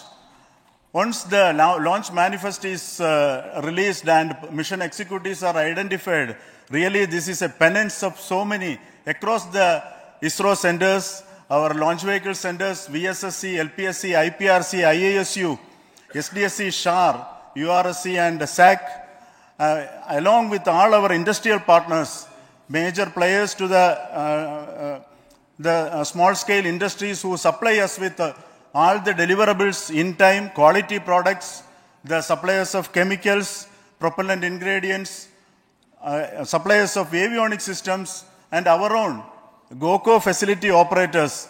Actually, the industrial manpower is really our ISRO's virtual manpower. Everybody's efforts went into this, and also the prayers and best wishes of all our seniors, retired executives, everyone's prayers and our own family members. I take this opportunity to pray God Almighty for all the blessings in the form of this success, which was the penance by the ISRO family for last 73 days. And my prayerful pranams for the successful continuous operations of the Chandrayaan spacecraft, for its safe and soft landing on lunar surface and further experiments. Thank you. Jai Hind. Respected Chairman ISRO, Center Directors, dignitaries and my team Chandrayaan-3, very happy to note that our Chandrayaan-3 has been injected into an intended orbit with very close orbital parameters. Congratulations and thanks to LVM-3 team. And all our spacecraft health parameters are normal, including the power generations in both propulsion module and lander module. Our journey to moon has begun now for the most awaited soft landing. We'll be closely monitoring and controlling the spacecraft from ISRAC Bangalore. Many critical events are lined up, starting from earthbound maneuvers, insertion into the lunar orbit, and separation of lander, and set of deboost maneuvers, and finally the power descent phase for a soft landing. I take this opportunity to thank Chairman ISRO, Director URSC, and all the center directors for entrusting me this opportunity, who have been the motivational and guidance force behind this mission. My special thanks to Chandrayaan-3 project executives, Associate Project Director Kalpana, Deputy Project Directors, Project Managers across the ISRO centers who have provided an excellent support in building the spacecraft. My special thanks to the expert committees for their constant guidance throughout the various stages of the project. I also thank the various work centers and industries who have contributed directly and indirectly to this mission. My special thanks to URSC council members, group directors, deputy directors across the ISRO centers, and looking forward for the soft landing with all your wishes and blessings from the God. Thank you. We have our Honorable Minister for Space, Minister of State for Space, Dr. Jitendra Singh ji, amongst us during this historic occasion of success of launching of LVM-3. So we would like to hear a few words from him. Over to you, sir.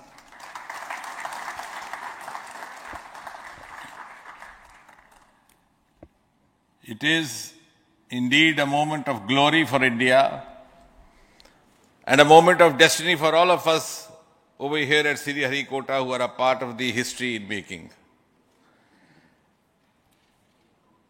Thank you, Team ISRO, for making India proud.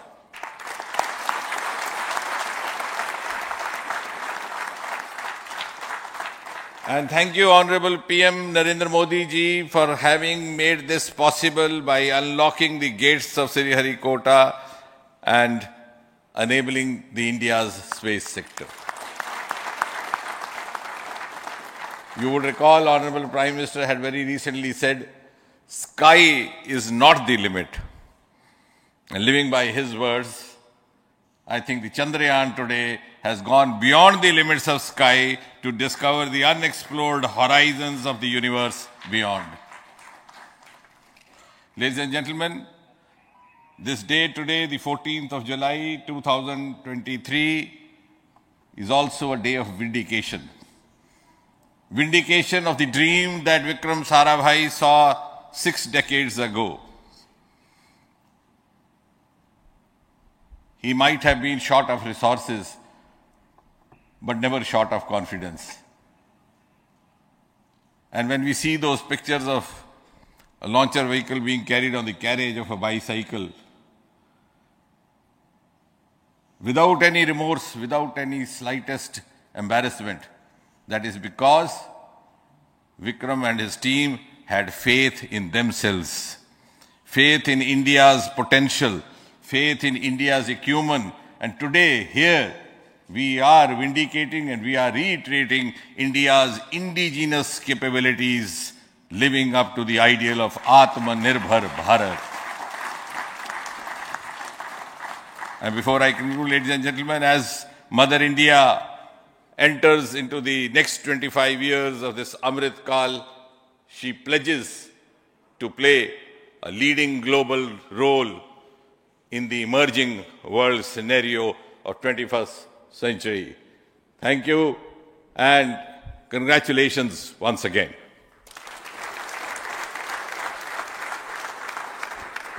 Thank you, sir. We will also introduce the directors of the centers who have done all those great work of building the rocket, building the scientific instruments for Chandrayaan-3, the Chandrayaan spacecraft itself, and made all those critical systems, and also the agencies who are going to handle the rest of the mission part, the tracking and the ground stations, and all those teams are here. So I request the directors of those centers to join. First, Director of Vikram Sarabhai Space Center.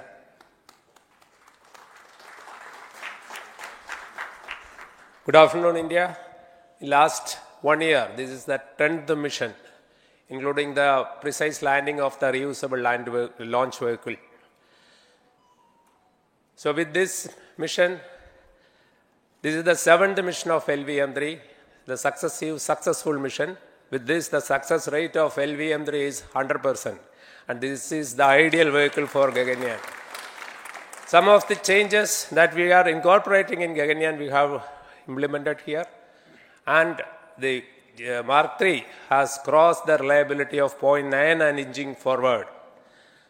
So I take this opportunity to salute the entire ISRO community, especially the VSC community and all launch vehicle centers, industry partners for making the stages, making the sub-assemblies and testing. In fact, this is the 3rd launch of LVM-3 in 1 year. You know, the realizing the stages, assembling, testing, and then launching 3 LVM-3s in 1 year is a Herculean task. I salute the industry as well as all the ISRO centers for this. And I wish all the very best. We know that when the beginning is good, the ending has to be good. I wish all the very best to the Chandrayaan for its solitary journey through the vastness of space and for making a feather-like soft landing in the 4th week of August. Good luck. Thank you. Dr. Narayanan, Director LPSC.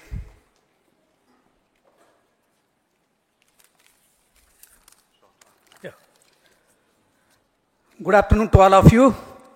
It is a historical event for Indian space program and a proud moment for all the Indians across the globe on this momentous occasion of the successful launch of the Chandrayaan-3. 3-in-1 spacecraft in the required orbit with the highest level of precision by our heaviest launch vehicle, LVM-3. After the 2 launches of LVM-3 vehicle this year, this vehicle is realized in the record shortest time. Today, once again, all the vehicle systems have performed, demonstrated the 7th successful launch. As you all know, the entire spacecraft community has put wholehearted effort during last 4 years, and we have realized a marvelous, great scientific satellite.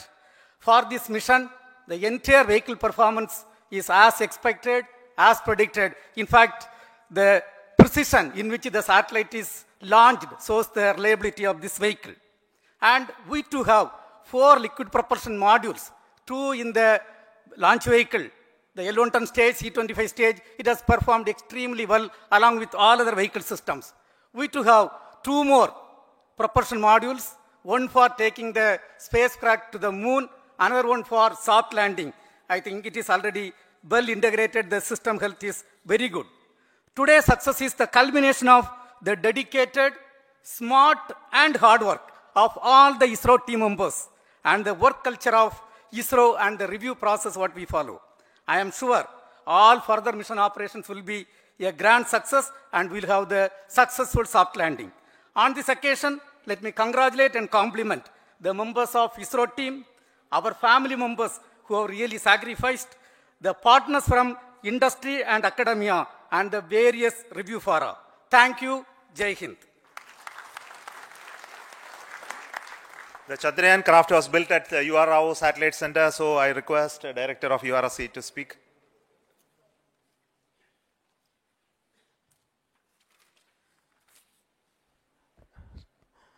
Good afternoon, ladies and gentlemen. I take this opportunity to first thank my colleagues from the Launch Vehicle Center for providing a textbook-like launch for Chandrayaan-3 on its journey towards moon. Thank you very much. And as Director LPSC and Director VSSC mentioned, realizing this kind of launch vehicle, third launch vehicle within a year's time is indeed a Herculean task. And thank you very much for the effort that has been put by all the members of the launch vehicle community and the industry supporting them. Coming to Chandrayaan-3, Mohan was telling that it is a penance. In fact, it is a penance of the Chandrayaan-3 team for the last 4 years, which has come today as an outcome. It is sitting like a brain sitting inside the head of a human being on that mighty vehicle. On top of that, that satellite was sitting, and it was such a happy moment to see that satellite getting separated.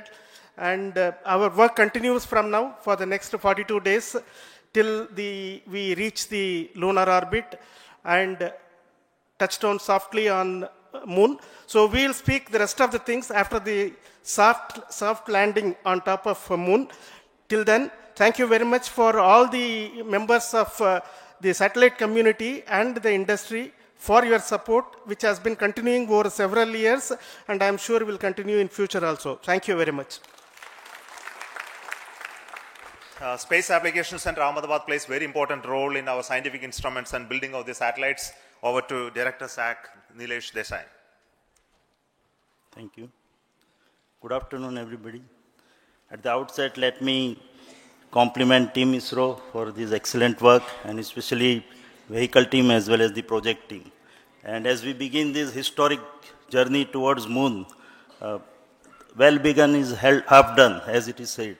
So I'm sure that we'll succeed in our effort and endeavor to land on moon safe and in secured manner with a soft landing after 45 days. So I wish all the best to all the people who have contributed directly or indirectly, and especially to the project team, spacecraft team, as well as my team at Space Application Center, who has developed sensors and other hazard detection and avoidance system which will help for a secured and safe landing on moon.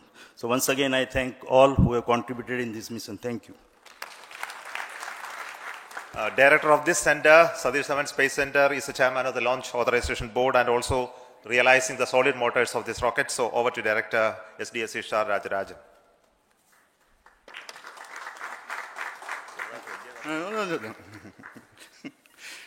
Honorable Minister of Science and Technology, Dr. Jitendra Singh, respected Chairman, our mentors and the dignitaries present here, and the entire ISRO family. a very successful launch, and hearty congratulations to all the LVM-3, M4 and Chandrayaan-3 mission. So once again, the fat boy has done its job and put a very precisely our prestigious lunar mission Chandrayaan-3 in the transfer orbit.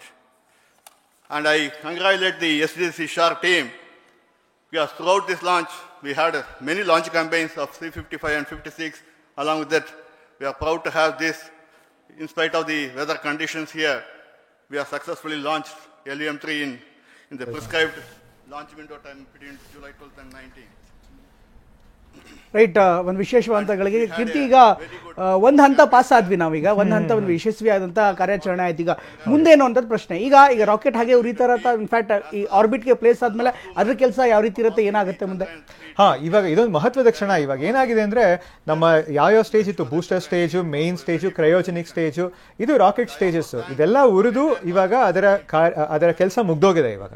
And ಈ ಎಲ್ಲ stages ಕೂಡ ಇವಾಗ ಸ್ಯಾಟಲೈಟ್ನ ಒಂದು ಹಂತಕ್ಕೆ ತಳ್ಳಿಬಿಟ್ಟು ಬಿಟ್ಬಿಟ್ಟಿವೆ. So ಇವಾಗ ಯಾವುದು engine ಉರಿತಾ ಇಲ್ಲ. ಸೊ ಇವಾಗ ಕೋಸ್ಟಿಂಗ್ ಸ್ಟೇಜ್ ಅಂದರೆ ನಮ್ಮ ಸ್ಯಾಟಲೈಟು ಅದ್ರ ಪಾಡಿಗೆ ಅದು ಮುಂದಕ್ಕೆ ಹೋಗ್ತಾ ಇದೆ. ಸೊ ಇವಾಗ ಸದ್ಯಕ್ಕೆ ಅದು I think around 10 kilometre per second, 1 ಸೆಕೆಂಡ್ಗೆ 10 kilometre ಅಷ್ಟು ಫಾಸ್ಟ್ ಆಗಿ ಹೋಗ್ತಾ ಇದೆ, ಮತ್ತೆ ಭೂಮಿ ಸುತ್ತ ತಿರುಗ್ತಾ ಇದೆ. ಓಕೆ. ಸೊ ಭೂಮಿ ಸುತ್ತ ತಿರುಗ್ತಿರ್ಬೇಕಾದ್ರೆ ಭೂಮಿ ಏನ್ ಮಾಡುತ್ತೆ, ಅದನ್ನ ಏನು ಇವಾಗ ಇಂಜಿನ್ ಏನು ಉರಿತಾ ಇಲ್ಲದೆ ಇರೋದ್ರಿಂದ ಭೂಮಿ ಅದನ್ನ ವಾಪಸ್ ಎಳಿತಾ ಇರುತ್ತೆ ಗುರುತ್ವಾಕರ್ಷಣ ಶಕ್ತಿಯಿಂದ. ಸೊ ಈ ಸ್ಯಾಟಲೈಟ್ ಯಾವಾಗ 36,000 ಕಿಲೋಮೀಟರ್ ದೂರ ಹೋಗುತ್ತೋ ಅಷ್ಟರೊಳಗಡೆ ಭೂಮಿ ತನ್ನ ಹತ್ರಕ್ಕೆ ಎಳೆಯೋದಕ್ಕೆ ಶುರು ಮಾಡಿರುತ್ತೆ. ಅಂದ್ರೆ 36,000 ಕಿಲೋಮೀಟರ್ ಹೋಗೋ ಅಷ್ಟೊತ್ತಿಗೆ ಈ ಸ್ಪೀಡ್ 10 ಕಿಲೋಮೀಟರ್ ಇಂದ ಕಡಿಮೆ ಆಗಿ 0 ಆಗ್ಬಿಟ್ಟು ಮತ್ತೆ ಭೂಮಿ ಕಡೆಗೆ ಇನ್ನೂ ರಭಸವಾಗಿ ಬರಕ್ ಶುರುವಾಗುತ್ತೆ. ಅಂದ್ರೆ ಭೂಮಿಯಿಂದ ದೂರ ಹೋಗೋದಕ್ಕೆ ಅಷ್ಟು ವೆಲಾಸಿಟಿಲಿ ನೀವು ಪುಷ್ ಮಾಡಿರ್ತೀರಿ. ಹೌದು. ಆ ವೆಲಾಸಿಟಿ 0 ಆದ ತಕ್ಷಣ ಮತ್ತೆ ಗ್ರಾವಿಟಿಯಿಂದ ವಾಪಸ್ ಗುರುತ್ವಾಕರ್ಷಣ ಶಕ್ತಿಯಿಂದ ಮತ್ತೆ ಭೂಮಿ ಕಡೆ ವಾಪಸ್ ಬರುತ್ತೆ. ಕರೆಕ್ಟ್. ಭೂಮಿ ಎಳಿತಾ ಇರೋದ್ರಿಂದ ಸ್ಪೀಡ್ ಕಡಿಮೆ ಆಗ್ತಾ ಹೋಗುತ್ತೆ. ಸ್ಪೀಡ್ ಕಡಿಮೆ ಆಗಿ 36,000 ಕಿಲೋಮೀಟರ್ ಹೋಗೋಷ್ಟೊತ್ತಿಗೆ 0 ಆಗುತ್ತೆ.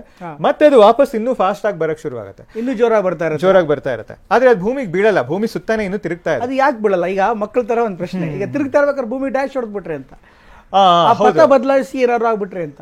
ಇಲ್ಲ, ಅದು ಭೂಮಿಗೆ ಹತ್ರ ಬರೋಷ್ಟೊತ್ತಿಗೆ ಅದ್ರ ಸ್ಪೀಡು ಜಾಸ್ತಿ ಆಗ್ತಾ ಹೋಗುತ್ತೆ. ಸೊ ಸ್ಪೀಡ್ ಎಷ್ಟು ಜಾಸ್ತಿ ಆಗಿರುತ್ತೆ ಅಂದ್ರೆ ಅದು ಭೂಮಿನ ಮಿಸ್ ಮಾಡಿಕೊಂಡು ಭೂಮಿ ಪಕ್ಕದಿಂದ ಹೋಗುತ್ತೆ. ಸೊ ಅದು ಯಾವಾಗ ಭೂಮಿ ಪಕ್ಕದಿಂದ ಹೋಗುತ್ತೋ ಅವಾಗ ಅದ್ರ ಸ್ಪೀಡ್ ಮತ್ತೆ 10 ಕಿಲೋಮೀಟರ್ ಪರ್ ಸೆಕೆಂಡ್ ಹೊತ್ತಿಗೆ ವಾಪಸ್ ಬಂದ್ಬಿಟ್ಟಿರುತ್ತೆ. ಅವಾಗ ನಾವೇನ್ ಮಾಡ್ತೀವಿ, ಇನ್ನೊಂದು ಸಣ್ಣದಾದಂತ ಒಂದು ಬೂಸ್ಟ್ ಕೊಡ್ತೀವಿ ಅದಕ್ಕೆ. ಸೊ ಇನ್ನೊಂದು ಪುಷ್ ಕೊಟ್ಟಾಗ ಅದು 36,000 ಬದಲು ಇನ್ನು ದೊಡ್ಡ ಆರ್ಬಿಟಿಗೆ ಹೋಗುತ್ತೆ. ಅದನ್ನ ಆರ್ಬಿಟ್ ರೈಸಿಂಗ್ ಮೆನೂವರ್ ಅಂತ ಕರಿತೀವಿ.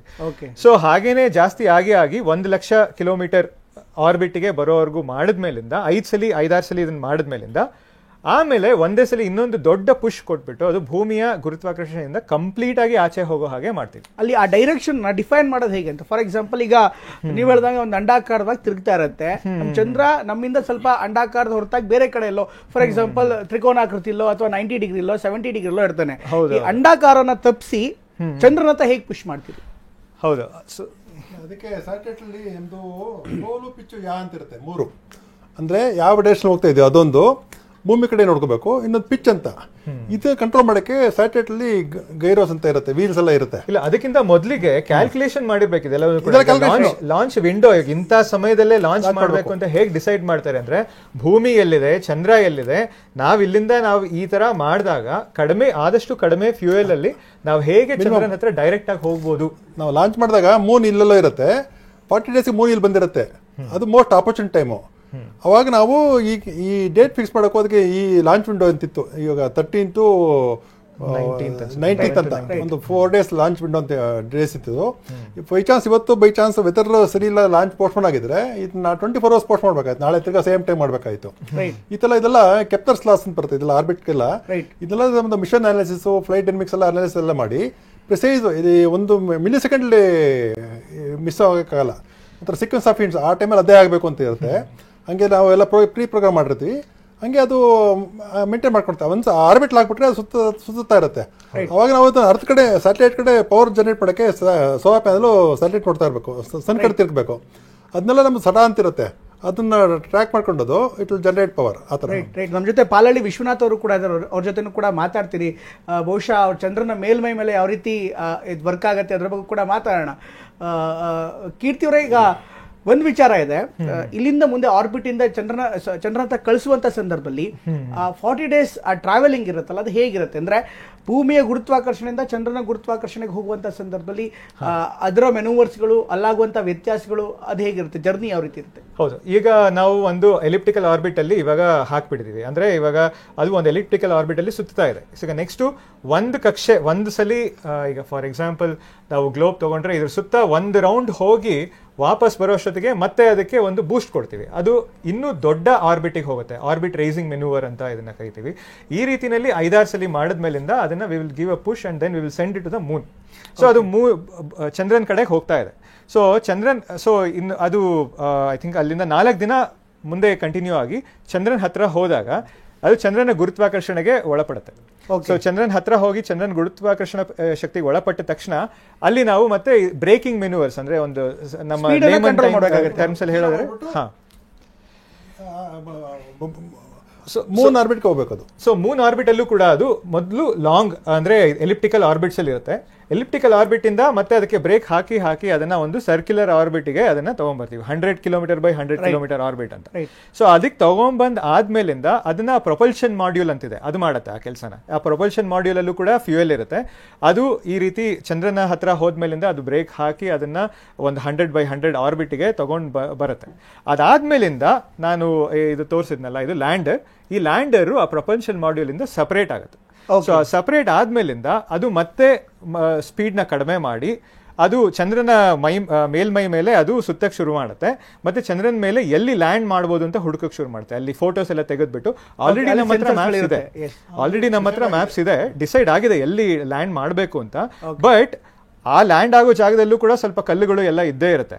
ಸೊ ಕಲ್ ಮೇಲೆ ಲ್ಯಾಂಡ್ ಮಾಡಕ್ ಆಗಲ್ವಲ್ಲ, ಲ್ಯಾಂಡ್ ಮಾಡಿದ್ರೆ ಸೊಟ್ಟಕ್ಕೆ ಹೇಗೋ ನಿಂತ್ಕೊಳ್ಳುತ್ತೆ. ಸೊ ಹಾಗಾಗಿ ಎಲ್ಲಿ ಜಾಗ ಇದೆ ಅಂತ ಅದು ಡಿಸೈಡ್ ಮಾಡಿ ಅಲ್ಲಿ ಲ್ಯಾಂಡ್ ಆಗುತ್ತೆ. ನಿಮ್ಮ ಜೊತೆಗೆ ಇನ್ನಷ್ಟು ಡೀಟೇಲ್ ಆಗಿ ಮಾತಾಡ್ತೀನಿ. ಅದೇ ರೀತಿ ಲೂನಾರ್ ಸೆಂಟರ್ ಇಂದ, ಇನ್ಫ್ಯಾಕ್ಟ್ ಸ್ಪೇಸ್ ಸೆಂಟರ್ ಇಂದ ನಮ್ಮ ಮಾಲ್ತೇಶ್ ಕೂಡ ಜೊತೆ. ಮಾಲ್ತೇಶ್, ಹೆಚ್ಚಿನ ಮಾಹಿತಿ ಏನ್ ರೀತಿ ಓವರ್ ಆಲ್ ಏನಾಯ್ತು ಅನ್ನೋದನ್ನ ವೀಕ್ಷಕರಿಗೆ ಕಟ್ಕೊಡ್ಬೋದಾ? ಎಕ್ಸಾಕ್ಟ್ಲಿ ಪ್ರಮೋದ್, ಇಸ್ರೋದ ಅಧ್ಯಕ್ಷರು ಸೋಮನಾಥ್ ಅವರು ಹಾಗೆ ಕೇಂದ್ರ ಸಚಿವರಾಗಿರುವಂತಹ ಜಿತೇಂದ್ರ ಸಿಂಗ್ ಅವರು ಎಲ್ಲ ಬಹಳ ಒಂದು ಸಂಭ್ರಮದಲ್ಲಿರುವಂತಹ ಸಂದರ್ಭ. ಜೊತೆಗೆ ಇಂತಹದೊಂದು ಮಿಷನ್ ಅಂತೂ ಈಗ ಲಾಂಚ್ ಆಗಿದೆ. ವಿಚಾರ ಆಗುತ್ತಿರಲಿ, ಇದು ಕೇವಲ ಈಗ ಲಾಂಚ್ ಆಗಿರುವಂತಹ ಸಂದರ್ಭ. ಈಗ ತಾನೇ ಏನು ನಿಗದಿತವಾದಂತಹ ನೌಕೆ ಭೂಮಿಯ ವಾತಾವರಣದಿಂದ, ಗುರುತ್ವಾಕರ್ಷಣ ಬಲದ ವಾತಾವರಣದಿಂದ ಹೊರಹೋಗಿ ನಿಗದಿತ ಕಕ್ಷೆಯನ್ನ ಸೇರಿರುವಂತಹ ಸಂದರ್ಭ.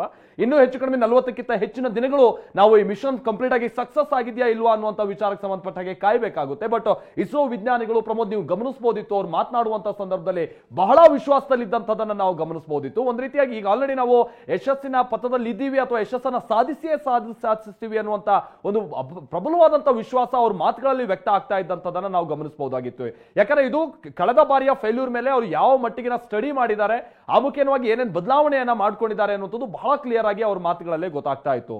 ಪ್ರಮೋದ್, ಬಹಳ ಕ್ಲಿಯರ್ ಆಗಿ ಅವ್ರು ಈ ಬಾರಿ ಸಕ್ಸಸ್ ಆಗೇ ಆಗುತ್ತೆ ಅನ್ನುವಂಥದ್ದು. ಜೊತೆಗೆ ಅಲ್ಲಿ ಸಚಿವರು ಕೂಡ ಅದನ್ನೇ ಹೇಳ್ತಾ ಇದ್ರು, ನಾವು ಸ್ವಾತಂತ್ರ್ಯದ ಅಮೃತ ಕಾಲಘಟ್ಟದಲ್ಲಿರುವಂತಹ ಸಂದರ್ಭ. ಇನ್ನು ಮುಂದಿನ 25 ವರ್ಷಗಳ ಕಾಲ ನಾವು ದೇಶ ಬೇರೆ ಬೇರೆ ವಿಭಾಗದಲ್ಲಿ ಹೇಗೆ ಯಶಸ್ಸನ್ನ ಸಾಧಿಸ್ತಾ ಹೋಗುತ್ತೋ ಅದೇ ರೀತಿಯಾಗಿ ಬಾಹ್ಯಾಕಾಶದ ಯಶಸ್ಸು ಕೂಡ ಭಾರತಕ್ಕೆ ಅತಿ ಅನಿವಾರ್ಯ ಇದೆ, ಅತಿ ಮುಖ್ಯ ಇದೆ. ಅದ್ರಲ್ಲಿ ನಾವು ಸಾಧಿಸ್ತೀನಿ ಅನ್ನುವಂತ ವಿಶ್ವಾಸವನ್ನ ಅವರು ವ್ಯಕ್ತಪಡಿಸ್ತಾರೆ. ಜೊತೆಗೆ ಪ್ರಧಾನಿಯ ನರೇಂದ್ರ ಮೋದಿ ಅವರ ಒಂದು ಕನಸಿನ ಸಪೋರ್ಟ್ ಅಥವಾ ಕನಸಿನ ಯೋಜನೆ ಇದೆಲ್ಲವೂ ಕೂಡ, ಅದಕ್ಕೆ ಕೇಂದ್ರದ ಮುಖ್ಯವಾಗಿ ಯಾವೆಲ್ಲ ಸಪೋರ್ಟ್ ಬೇಕೋ ಅದನ್ನ ನಾವು ಕೊಟ್ಟೇ ಕೊಡ್ತೀವಿ ಅನ್ನುವಂತ ವಿಚಾರವನ್ನ ಕೂಡ ಅವರು ಇಸ್ರೋ ವಿಜ್ಞಾನಿಗಳಿಗೆ ಹೇಳ್ತಾ ಇದ್ದಂಥದ್ದು. ಇದು ಮುಂದಿನ ದಿನಗಳಲ್ಲಿ ಬಾಹ್ಯಾಕಾಶ ಕ್ಷೇತ್ರದಲ್ಲಿ ಭಾರತ ಮತ್ತಷ್ಟು ಸಾಧನೆ ಮಾಡೋದಿದೆ ಅನ್ನುವಂಥದ್ರ ಕಡೆಗೆ ಇದು ಬಹಳ ಕ್ಲಿಯರ್ ಆಗಿ ಗೊತ್ತಾಗ್ತಿತ್ತು. ಪ್ರಮೋದ್, ನನಗಿರುವಂತ ನೀವು ಬಹಳಷ್ಟು ವಿಚಾರಗಳು, ಜನಸಾಮಾನ್ಯರಲ್ಲಿರುವಂತ ಬಹಳಷ್ಟು ಒಂದು ಗೊಂದಲಗಳೇನಿರುತ್ತೆ, ಪ್ರಶ್ನೆಗಳೇನಿರುತ್ತೆ, ನೀವು ಅದನ್ನ ಬಹಳ ಸವಿವರವಾಗಿ ಕೇಳ್ತಾ ಇದ್ರು. ಒಂದು ವಿಚಾರ ಅಂತ ಅಂದ್ರೆ ಅಲ್ಲಿ ನಮ್ಮ ಜೊತೆಗಿರುವಂತ ಸೈಂಟಿಸ್ಟ್ ಹೇಳ್ತಾ ಇದ್ರು, ಅಂದ್ರೆ ಈಗ ಆಲ್ರೆಡಿ ಸುಮಾರು ಒಂದು ಜಾಗವನ್ನ ಕಳೆದ ಬಾರಿ ಕೇವಲ 500 ಮೀಟರ್ನಷ್ಟು ಜಾಗವನ್ನ ನಿಗದಿ ಮಾಡಲಾಗಿತ್ತು. ಈಗ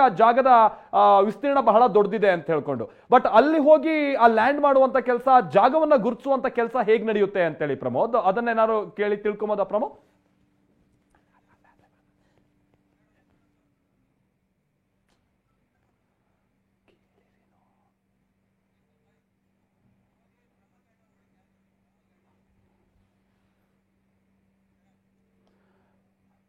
ನಮ್ಮ ಜೊತೆಗೆ ಪ್ರಮೋದ್ ಇದ್ರು. ಪ್ರಮೋದ್, ನಾನು ಅದೇ ವಿಚಾರವನ್ನ ಕೇಳ್ತಾ ಇದ್ದೆ, ಅಲ್ಲಿ ಹೋಗಿ ನಿಗದಿತ ಜಾಗವನ್ನ ಗುರುತಿಸುವಂತ ಕೆಲಸ ಹೇಗಾಗುತ್ತೆ ಅನ್ನುವಂತ ವಿಚಾರವಾಗಿ ನಮ್ಮ ಜೊತೆಗಿರುವಂತಹ ವಿಜ್ಞಾನಿಗಳಿಂದ ಕೇಳಿ ತಿಳ್ಕೊಂಬೋದಾ? Over to you Pramod.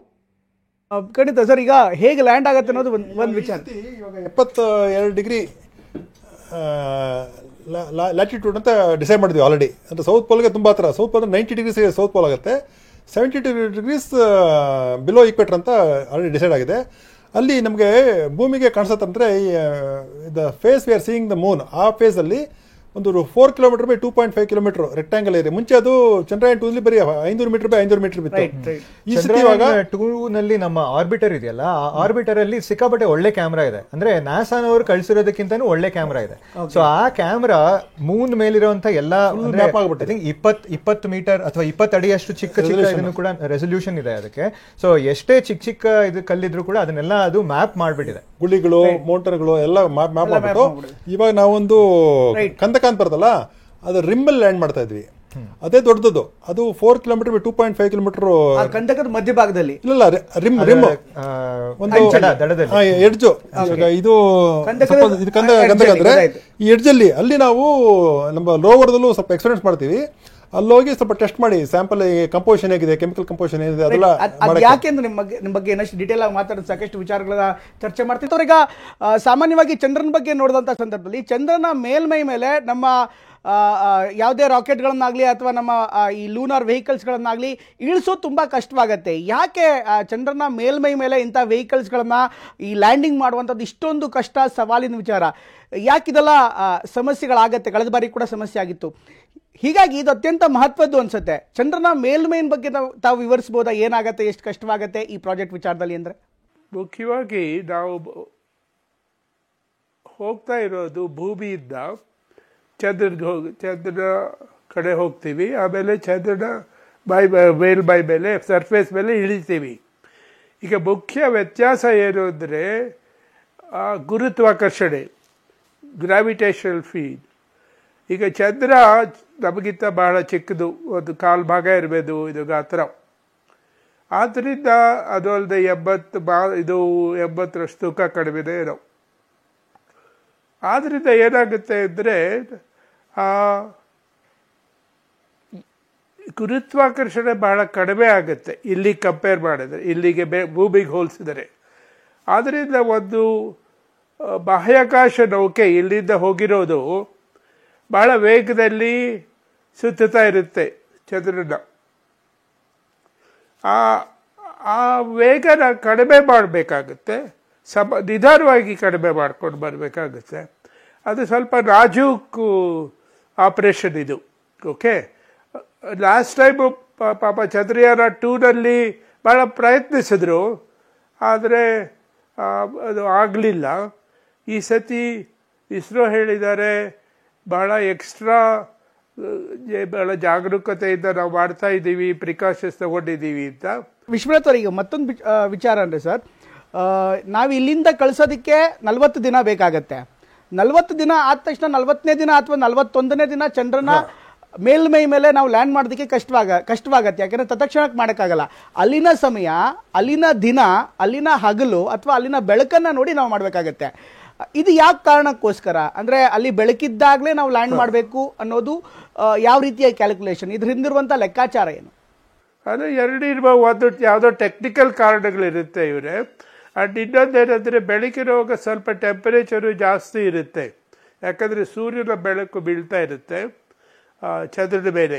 Okay, ಅದು ನಮ್ಮ 14 ದಿವಸ ನಮ್ಮ ಟೈಮ್ನಲ್ಲಿ ಅಲ್ಲಿ ಚಂದ್ರನ ದಿನ ಅಂತ ಹೇಳ್ತಾರೆ, ದಿವಸ ಇದು. ಸೊ ಆ ಟೈಮ್ನಲ್ಲಿ ನಾವು ಎಲ್ಲ ಇದನ್ನು ಮಾಡಿ ಮುಗಿಸ್ಬೇಕಾಗತ್ತೆ.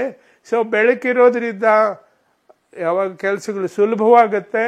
ಆದ್ದರಿಂದ ನಾವು ಆ ಸಮಯದಲ್ಲಿ ಅಲ್ಲಿ ಇರಬೇಕಾಗುತ್ತೆ. ಸೊ ಎರಡೂ ಬೆಳಕು ಮತ್ತು ಸ್ವಲ್ಪ ಟೆಂಪ್ರೇಚರು ವ್ಯತ್ಯಾಸಗಳಿರುತ್ತೆ. ಟೆಂಪ್ರೇಚರ್ ಮೊದಲೇ ಕಡಿಮೆ ಇರುತ್ತೆ, ಆದರೆ ಸ್ವಲ್ಪ ವಾಸಿ ಇರುತ್ತೆ. ಸೊ ಅದಕ್ಕೋಸ್ಕರ ಅವರು ಚೂಸ್ ಮಾಡ್ಕೋತಾರೆ. ವಿಶ್ವನಾಥ್ ಅವರೇ, ತಾವು ವಿಜ್ಞಾನಿಗಳು, ಸಹಜವಾಗಿ ನಿಮಗೆ ಸಾಕಷ್ಟು ಜನ ಪ್ರಶ್ನೆ ಕೇಳ್ತಿರ್ತಾರೆ, ಇಷ್ಟೊಂದೆಲ್ಲ ಹಣ ಖರ್ಚು ಮಾಡ್ಬಿಟ್ಟು ನಾವು ಚಂದ್ರನಿಗೆ ಹೋಗ್ತೀವಿ, ಮಂಗಳಕ್ಕೆ ಹೋಗ್ತೀವಿ, ಅದೇ ನಾವು ಸಾಮಾಜಿಕವಾಗಿ ಖರ್ಚು ಮಾಡಬಾರ್ದಾ ಅಂತ ಕೇಳ್ತಾರೆ. ಇದ್ರ ಜೊತೆಗೆ ಈ ಚಂದ್ರಯಾನ್ ವಿಚಾರಕ್ಕೆ ಒಂದು ಹೊಸ ಪ್ರಶ್ನೆ ಹುಟ್ಟುಕೊಂಡಿದೆ. ಈಗಾಗಲೇ ಅಮೆರಿಕಾದವರು ಅಲ್ಲಿ ಮನುಷ್ಯರನ್ನೇ ಕಳಿಸಿದ್ದಾರೆ, ಮಾನವ ಸಹಿತವಾದಂಥ ಒಂದು ವೆಹಿಕಲನ್ನು ಕಳಿಸಿದ್ದಾರೆ. ಹೀಗಾಗಿ ನಾವು ಕೂಡ ಅಂಥ ಪ್ರಯತ್ನದ ಮುಂದುವರೆದ ಭಾಗವನ್ನು ನಾವು ಮಾಡೋದು ಬಿಟ್ಟು ಇನ್ನು ಮತ್ತೆ ಯಾಕೆ ಸ್ಯಾಟಲೈಟ್ಗಳನ್ನೇ ಕಳಿಸ್ತಾ ಇದ್ದೀವಿ, ಇದಕ್ಕೆ ನಮ್ಗೇನು ಇಂಪಾರ್ಟೆನ್ಸು ಅಂತ ಕೇಳ್ತಾರೆ. ಇದ್ರ ಬಗ್ಗೆ ತಾವೇನು ಹೇಳ್ತೀರಿ? ಭಾರತದ ಮಟ್ಟಿಗೆ ಇದೆಷ್ಟು ಇಂಪಾರ್ಟೆಂಟ್ ಅನ್ಸುತ್ತೆ? ಎರಡು ಕೇಳ್ತಾ ಇದ್ದೀರಾ ನೀವು, ಸಾಮಾಜಿಕ ಇದರ ಮೇಲೆ ಹಣ ಯಾಕೆ ಖರ್ಚು ಅದನ್ನು ನಾವು ಆಮೇಲೆ ಮಾತಾಡೋಣ. ಇದು ಸೆಕೆಂಡ್ ತಗೊಂಡ್ರೆ ಈಗ ಏನಂದರೆ ನಾವು ಮಾಡಿದ್ದಾರೆ, ಹೌದು, ಅಮೆರಿಕ ಕಳಿಸಿದ್ದಾರೆ ಇವ್ರನ್ನ ಬಾಹ್ಯಾಕಾಶ ಯಾತ್ರಿಗಳನ್ನ, ಅವರು ನೀಲ್ ಆರ್ಮ್ಸ್ಟ್ರಾಂಗ್ ಮತ್ತು ಆಲ್ಡ್ರಿಚ್ ಹೋದರು, ಅದೆಲ್ಲ ನಿಜ. ಐ ಥಿಂಕ್ ಅಪೋಲೋ 6 7 ಇದಾಗಿದೆ. ಸೊ ಬಟ್ ಪ್ರತಿಯೊಂದು ಸತಿನೂ ಒಂದೊಂದು ಬೇರೆ ಬೇರೆ ವಿಷಯಗಳನ್ನ ಯಾವಾಗಲೂ ನಾವು ಎಕ್ಸ್ಪ್ಲೋರರ್ಸ್ ಅಂದರೆ ಇದು ಮಾಡ್ತೀವಿ. ಯಾರೇ ಆಗಲಿ, ಅಮೆರಿಕದ ವಿಜ್ಞಾನಿಗಳೇ ಆಗಲಿ, ಭಾರತದ ವಿಜ್ಞಾನಿಗಳಾಗಲಿ, ಇದುವರೆಗೆ ನನಗೆ ಗೊತ್ತಿರೋ ಪ್ರಕಾರ ಅಮೆರಿಕದ, ಚೈನಾ ಮತ್ತು ರಷ್ಯಾದ ವಿಜ್ಞಾನಿಗಳು ಮುಖ್ಯವಾಗಿ ಮಾಡ್ಕೊಂಡಿರೋದು ಈ ಚಂದ್ರನ ಮಧ್ಯಭಾಗ, ಅಂದರೆ ಮಿಡ್ ಲ್ಯಾಟಿಟ್ಯೂಡ್ಸ್ ಅಂತ ಹೇಳ್ತೀವಲ್ಲ, ನಮ್ಮ ಈಕ್ವೇಟರ್ ಥರ, ಅಲ್ಲಿ ಕಳಿಸ್ಬಿಟ್ಟು ಅಲ್ಲಿಯ ವಿಷಯಗಳನ್ನ ತಿಳ್ಕೊಂಡಿದ್ದಾರೆ. ಓಕೆ, ಅಲ್ಲಿಯ ಮೇಲ್ಮೈ ಶಾಖ ಇತ್ಯಾದಿಗಳನ್ನ. ಆದರೆ ಇವರು ಭಾರತ ಏನು ನೆಕ್ಸ್ಟ್ ಟೈಮು ಅದನ್ನೇ ಅವರು ಪ್ರಯತ್ನಿಸಿದ್ರು. ಭಾರತ ಹೋಗ್ತಾ ಇರೋದು ದಕ್ಷಿಣ ಧ್ರುವದ ತುದಿಗೆ ಹೋಗ್ತಾ ಇದೆ. ಓಕೆ, ಸೊ ಅಲ್ಲಿ ಯಾರು ಹೋಗಿಲ್ಲ ಇದುವರೆಗೆ. ಅಲ್ಲಿ ಯಾಕೆ ಹೋಗಬೇಕು ಅಂದರೆ ಒಂದು 2-3 ಥರ ನೋಡ್ಬೇಕು ನಾವು. ಒಂದು, ಈ ಪರ್ಟಿಕ್ಯುಲರ್ ಈ ಚಂದ್ರಯಾನ 3 ಅದು ಏನು ಮಾಡುತ್ತೆ ಅಂದರೆ, ಅಲ್ಲಿ ಹೋಗಿ ಚೆನ್ನಾಗಿ ಇಳಿದು ಇದು ಮಾಡಿದ್ರೆ, ಈಗ ರೋವರ್ ಅಂತ ಅದನ್ನು ಒಂದು ಯಂತ್ರ ಇದೆ, ಅದು ತನ್ನ ಪರೀಕ್ಷೆಗಳೆಲ್ಲ ಇದು ಮಾಡಿದ್ರೆ ಬೇಕಾದಷ್ಟು ವಿಷಯಗಳು ತಿಳಿಯುತ್ತೆ ನಮ್ಗೆ ಇದುವರೆಗೆ ತಿಳಿದೇ ಇರೋದು. ಈಗ ಚಂದ್ರಯಾನ್ 3ನೇ ಉದ್ದೇಶ, ನೀವೊಂದು ಮಾತು ಹೇಳಿದ್ರಿ ವಿಶ್ವನಾಥ್ ಅವರೇ, ಇವತ್ತೆಲ್ಲ ನಾಳೆ ನಾವು ಬಾಹ್ಯಾಕಾಶಕ್ಕೆ ಹೋಗಲೇಬೇಕಾಗತ್ತೆ, ಮನುಷ್ಯ ಅಂತ ಪ್ರಯತ್ನಗಳನ್ನ ಮಾಡ್ತಾ ಇರಬೇಕು ಅಂತ. ಈಗ ಚಂದ್ರಯಾನ್ 3ನೇ ಯೋಜನೆಯನ್ನ ಕೈಗೆತ್ತಿಕೊಂಡಿದೀವಿ. ಈ ಯೋಜನೆ ಕೈಗೆತ್ತಿಕೊಂಡಿರೋ ಮೂಲಕ ಮುಂದಿನ ದಿನಗಳಲ್ಲಿ ಭಾರತ ಮಾನವ ಸಹಿತ ನೌಕೆಯನ್ನ ಕಳಿಸೋದಕ್ಕೆ ಒಂದು ಹೆಲ್ಪ್ ಆಗತ್ತಾ? ಇದ್ರ ಮೂಲಕ ಒಂದ್ ರೀತಿ ನಮ್ಮ ವಿಜ್ಞಾನಿಗಳಿಗೂ ಕೂಡ ಅಧ್ಯಯನ ಮಾಡೋದಕ್ಕೆ, ಇನ್ನಷ್ಟು ಎಕ್ಸ್ಪರ್ಟೈಸ್ ಅನ್ನ ತಿಳ್ಕೊಳ್ಳೋದಕ್ಕೆ ಹೆಲ್ಪ್ ಆಗತ್ತೆ ಅನ್ಸುತ್ತಾ ಇದರ ಉದ್ದೇಶ? ಒಂದು ಉದ್ದೇಶ ನಾನು ಹೇಳಿದಂಗೆ ಚಂದ್ರನ ಬಗ್ಗೆ ತಿಳ್ಕೊಳ್ಳೋದು. ಓಕೆ, ಯಾಕಂದರೆ ಈಗ ನಾನು ಹೇಳಿದೆ ನೀರು ವಿಷಯ, ನಮಗೆ ನೀರು ಇದೆಯೋ ಇಲ್ವೋ ಅದು ಬೇಕಾಗುತ್ತೆ. ಈಗ ನಾಳೆ ಮನುಷ್ಯರು ಕಳಿಸ್ಬೇಕಾದ್ರೆ ಇದಕ್ಕೆ ಹೇಳ್ತೀವಿ, ಎಷ್ಟು ನೀರು ಕಳಿಸ್ಬೇಕು ಅವ್ರ ಜೊತೆ, ಅವ್ರು ಅಲ್ಲಿ ಇರಲಿಕ್ಕೆ, ಅವ್ರು ಅಲ್ಲೇ ನೀರು ಇದಾಗುತ್ತಾ? ಸೊ ಇದೆಲ್ಲನೂ ಒಂದು ಥರ ಪ್ರಿಪರೇಷನ್ನು ಮುಂದಿನ ಇದಕ್ಕೆ. ಮನುಷ್ಯ ಹೋಗಲೇಬೇಕಾಗತ್ತೆ ಅಂತ ಹೇಳ್ದಂಗೆ, ಅಲ್ಲಿ ಹೇಗಾರು ಕಾಲೋನಿಗಳು ಮಾಡಬೇಕಾಗತ್ತೆ, ಇಲ್ಲ ಅಲ್ಲ ಅಥವಾ ಮಂಗಳ ಗ್ರಹ ಎಲ್ಲರೂ ಮಾಡಲೇಬೇಕಾಗತ್ತೆ ಇವುಗಳೆಲ್ಲ. ಸೊ ಇದು ಅಲ್ಟಿಮೇಟ್ ಉದ್ದೇಶ, ಮನುಷ್ಯರು ಕಳಿಸಿ ಮುಂದೆ ಇದು ಮಾಡೋದು. ಇದು ಮಧ್ಯ ಮಾಡ್ತಾರೆ. ಇದು ಚಂದ್ರಯಾನ 3 ಒಂದು 10 ಆಗ್ಬೋದು ನಮ್ಮ ಜೀವನದಲ್ಲಿ, ನಮ್ಮ ಜೀವನದಲ್ಲೇ ನೋಡ್ಬೋದು ನಾವು ಬೇಕಾದಷ್ಟು.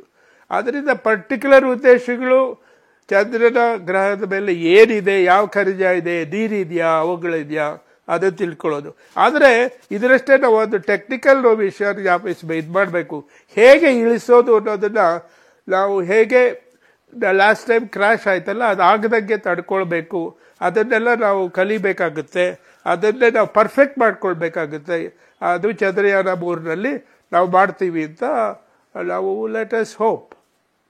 ಈ ಚಂದ್ರಯಾನ 3ನ ಟೆಕ್ನಿಕಲ್ ವಿಶೇಷತೆಗಳನ್ನು ಮಾತಾಡೋಕ್ಕಿಂತ ಮೊದಲು ನಮ್ಮ ವೀಕ್ಷಕರಿಗೋಸ್ಕರ, ಅಂದರೆ ನೀವು ವಿಜ್ಞಾನಿಗಳಾಗಿರುವಂಥ ಹಿನ್ನೆಲೆಯಲ್ಲಿ ಅದರ ಚಂದ್ರನ ಮೇಲ್ಮೈ ಲಕ್ಷಣಗಳ ಬಗ್ಗೆ ನಿಮಗೆ ತುಂಬ ಚೆನ್ನಾಗಿ ಮಾಹಿತಿ ಇರುತ್ತೆ. ಚಂದ್ರಯಾನ 2ನಲ್ಲಿ ಆ ರೀತಿ ಕ್ರ್ಯಾಶ್ ಲ್ಯಾಂಡಿಂಗ್ ಆಗೋದಕ್ಕೆ ಏನು ಕಾರಣಗಳಾಯಿತು? ಇಸ್ ಇಟ್ ಓನ್ಲಿ ಟೆಕ್ನಿಕಲ್ ಕಾರಣ ಅಥವಾ ಅಲ್ಲಿನ ಹವಾಮಾನ ಇರ್ಬೋದು, ಪರಿಸರ ಇರ್ಬೋದು, ಗ್ರಾವಿಟಿ, ಇದೆಲ್ಲವೂ ಕೂಡ ಕಾರಣ ಆಯಿತು ಅನ್ಸುತ್ತಾ?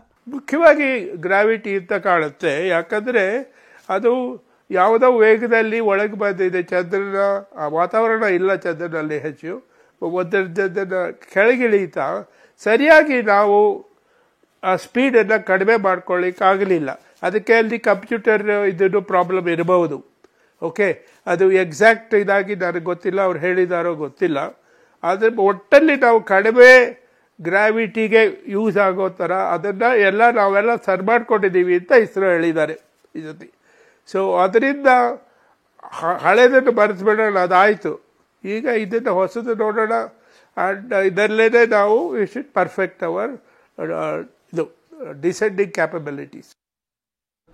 ಮತ್ತೊಂದು ವಿಶೇಷವಾದಂಥ ಸಂದರ್ಭದಲ್ಲಿ ಈಗಾಗಲೇ ಪ್ರಧಾನಿ ನರೇಂದ್ರ ಮೋದಿ ಅವರು ಕೂಡ ಟ್ವೀಟ್ ಮಾಡಿದ್ದಾರೆ. ಚಂದ್ರಯಾನ 3 ಯಶಸ್ವಿಯಾಗಿರುವಂಥ ಹಿನ್ನೆಲೆಯಲ್ಲಿ ಪ್ರಧಾನಿಯವರು ಒಂದು ವಿಶೇಷವಾದಂಥ ಟ್ವೀಟನ್ನು ಕೂಡ ಮಾಡಿದ್ದಾರೆ. ಆಗಲೇ ಬೆಳಗ್ಗೆ ಕೂಡ ಒಂದು ಶುಭಾಶಯವನ್ನು ಕೋರಿದ್ರು. ಈಗ ಒಂದು ಟ್ವೀಟನ್ನು ಮಾಡೋ ಮೂಲಕ ಚಂದ್ರಯಾನ 3 ಯಶಸ್ವಿ ಉಡಾವಣೆಗೆ ಮೋದಿ ಅಭಿನಂದನೆಯನ್ನು ಸಲ್ಲಿಸಿದ್ದಾರೆ. ವಿಜ್ಞಾನಿಗಳ ಪರಿಶ್ರಮಕ್ಕೆ ಸೆಲ್ಯೂಟ್ ಅಂತ PM ಮೋದಿ ಟ್ವೀಟನ್ನು ಮಾಡಿದ್ದಾರೆ. ಒಂದು ವಿಶೇಷವಾದಂಥ ಸಂದರ್ಭ. ಭಾರತದ ಬಾಹ್ಯಾಕಾಶ ಕ್ಷೇತ್ರದಲ್ಲಿ ಹೊಸ ಅಧ್ಯಾಯ ಈ ಒಂದು ಯಾನ ಬರಿತಾ ಇದೆ. ಈ ಮಹತ್ವದ ಸಾಧನೆ ನಮ್ಮ ವಿಜ್ಞಾನಿಗಳ ಪರಿಶ್ರಮಕ್ಕೆ ಸಾಕ್ಷಿ ಅಂತ ಪ್ರಧಾನಿ ನರೇಂದ್ರ ಮೋದಿ ಅವರು ಹೇಳಿದ್ದಾರೆ.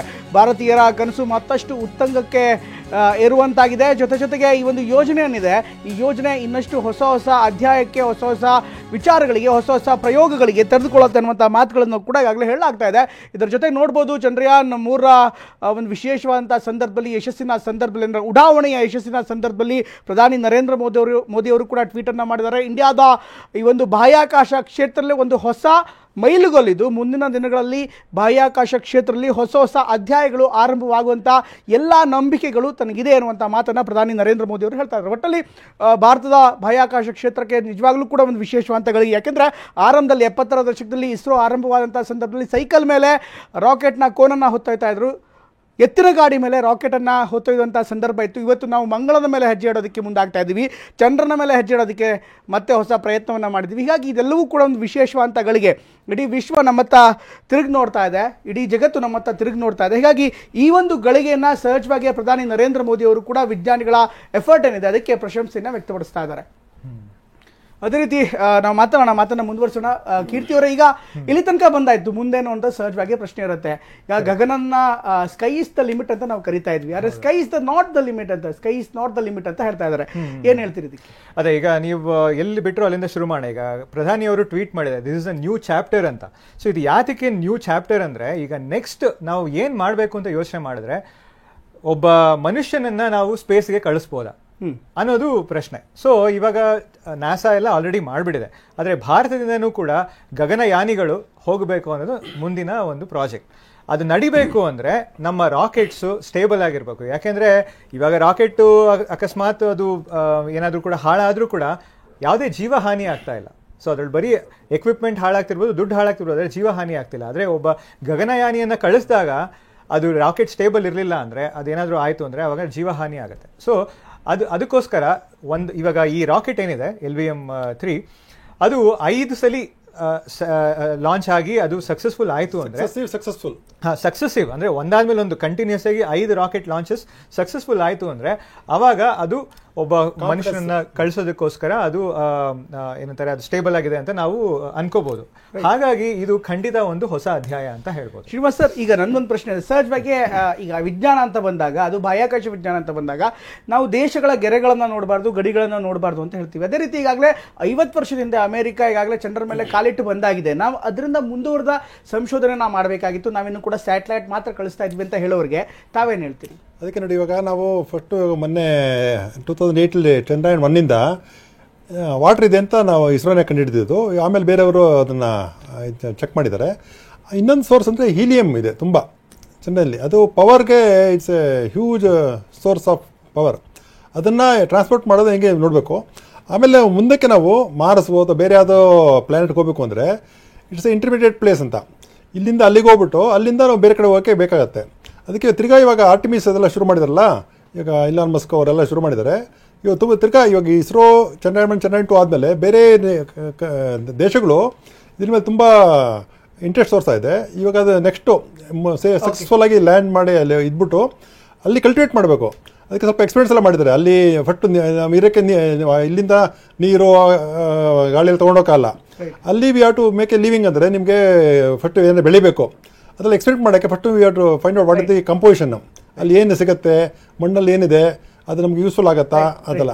Okay, thank you so much Keerthi. Thank you sir, thank you. ನಮ್ಮ ಜೊತೆಗೆ ಜಾಯ್ನ್ ಆಗಿದ್ದಕ್ಕೆ ಧನ್ಯವಾದ. ಒಟ್ಟಿನಲ್ಲಿ ಒಂದು ವಿಶೇಷವಾದಂಥ ಸಂದರ್ಭ ಏನಿದೆ, ಈ ಒಂದು ಸಂದರ್ಭ ಭಾರತದ ಬಾಹ್ಯಾಕಾಶಕ್ಕೆ ಒಂದು ಹೊಸ ಒಂದು ವಿಶ್ವಾಸವನ್ನು, ಹೊಸ ಒಂದು ಚೇತನವನ್ನು ಖಂಡಿತವಾಗ್ಲೂ ಕೊಡುತ್ತೆ. ಮುಂದಿನ ದಿನಗಳಲ್ಲಿ ಇವತ್ತಲ್ಲ ನಾಳೆ ಚಂದ್ರನ ಮೇಲೆ ಮನುಷ್ಯ ಬದುಕ್ತಾನ, ಈ ಒಂದು ಪ್ರಶ್ನೆ ಖಂಡಿತವಾಗ್ಲೂ ಈಗಾಗಲೇ ಹುಡ್ಕೋತದೆ. ಹಾಗಾದರೆ ಭೂಮಿ ಮುಂದಿನ ದಿನಗಳಲ್ಲಿ ಆಗಲೇ ಪಾಲಳ್ಳಿ ಅವರು ಹೇಳ್ತಾ ಇದ್ರು, ಕೆಲವೇ ವರ್ಷಗಳಲ್ಲಿ, ಇನ್ಫ್ಯಾಕ್ಟ್ ಕೆಲವೊಂದು ಮಿಲಿಯನ್ ವರ್ಷಗಳಂತ ಹೇಳ್ಬೋದು, ಆ ನಂತರ ಭೂಮಿ ಮೇಲೆ ಬದುಕೋದಕ್ಕೆ ಸಾಧ್ಯ ಇದೆಯಾ ಅನ್ನುವಂಥ ಪ್ರಶ್ನೆ ಮನುಷ್ಯ ಈಗಲೇ ಉತ್ತರ ಕಂಡುಹಿಡಬೇಕಾಗಿದೆ ಅನ್ನುವಂಥ ಮಾತನ್ನು ಕೂಡ ಹೇಳ್ತಾ ಇದ್ದಾರೆ. ಒಟ್ಟಲ್ಲಿ ಈ ಚಂದ್ರಯಾನ ಭಾರತಕ್ಕೆ ಒಂದು ಹೆಮ್ಮೆ ಆಗಿದೆ. ಇದು ಹೊತ್ತಿನ ವಿಶೇಷ. ನಿರಂತರ ಸುದ್ದಿಗಾಗಿ ನೋಡ್ತಾ ಇರಿ TV9.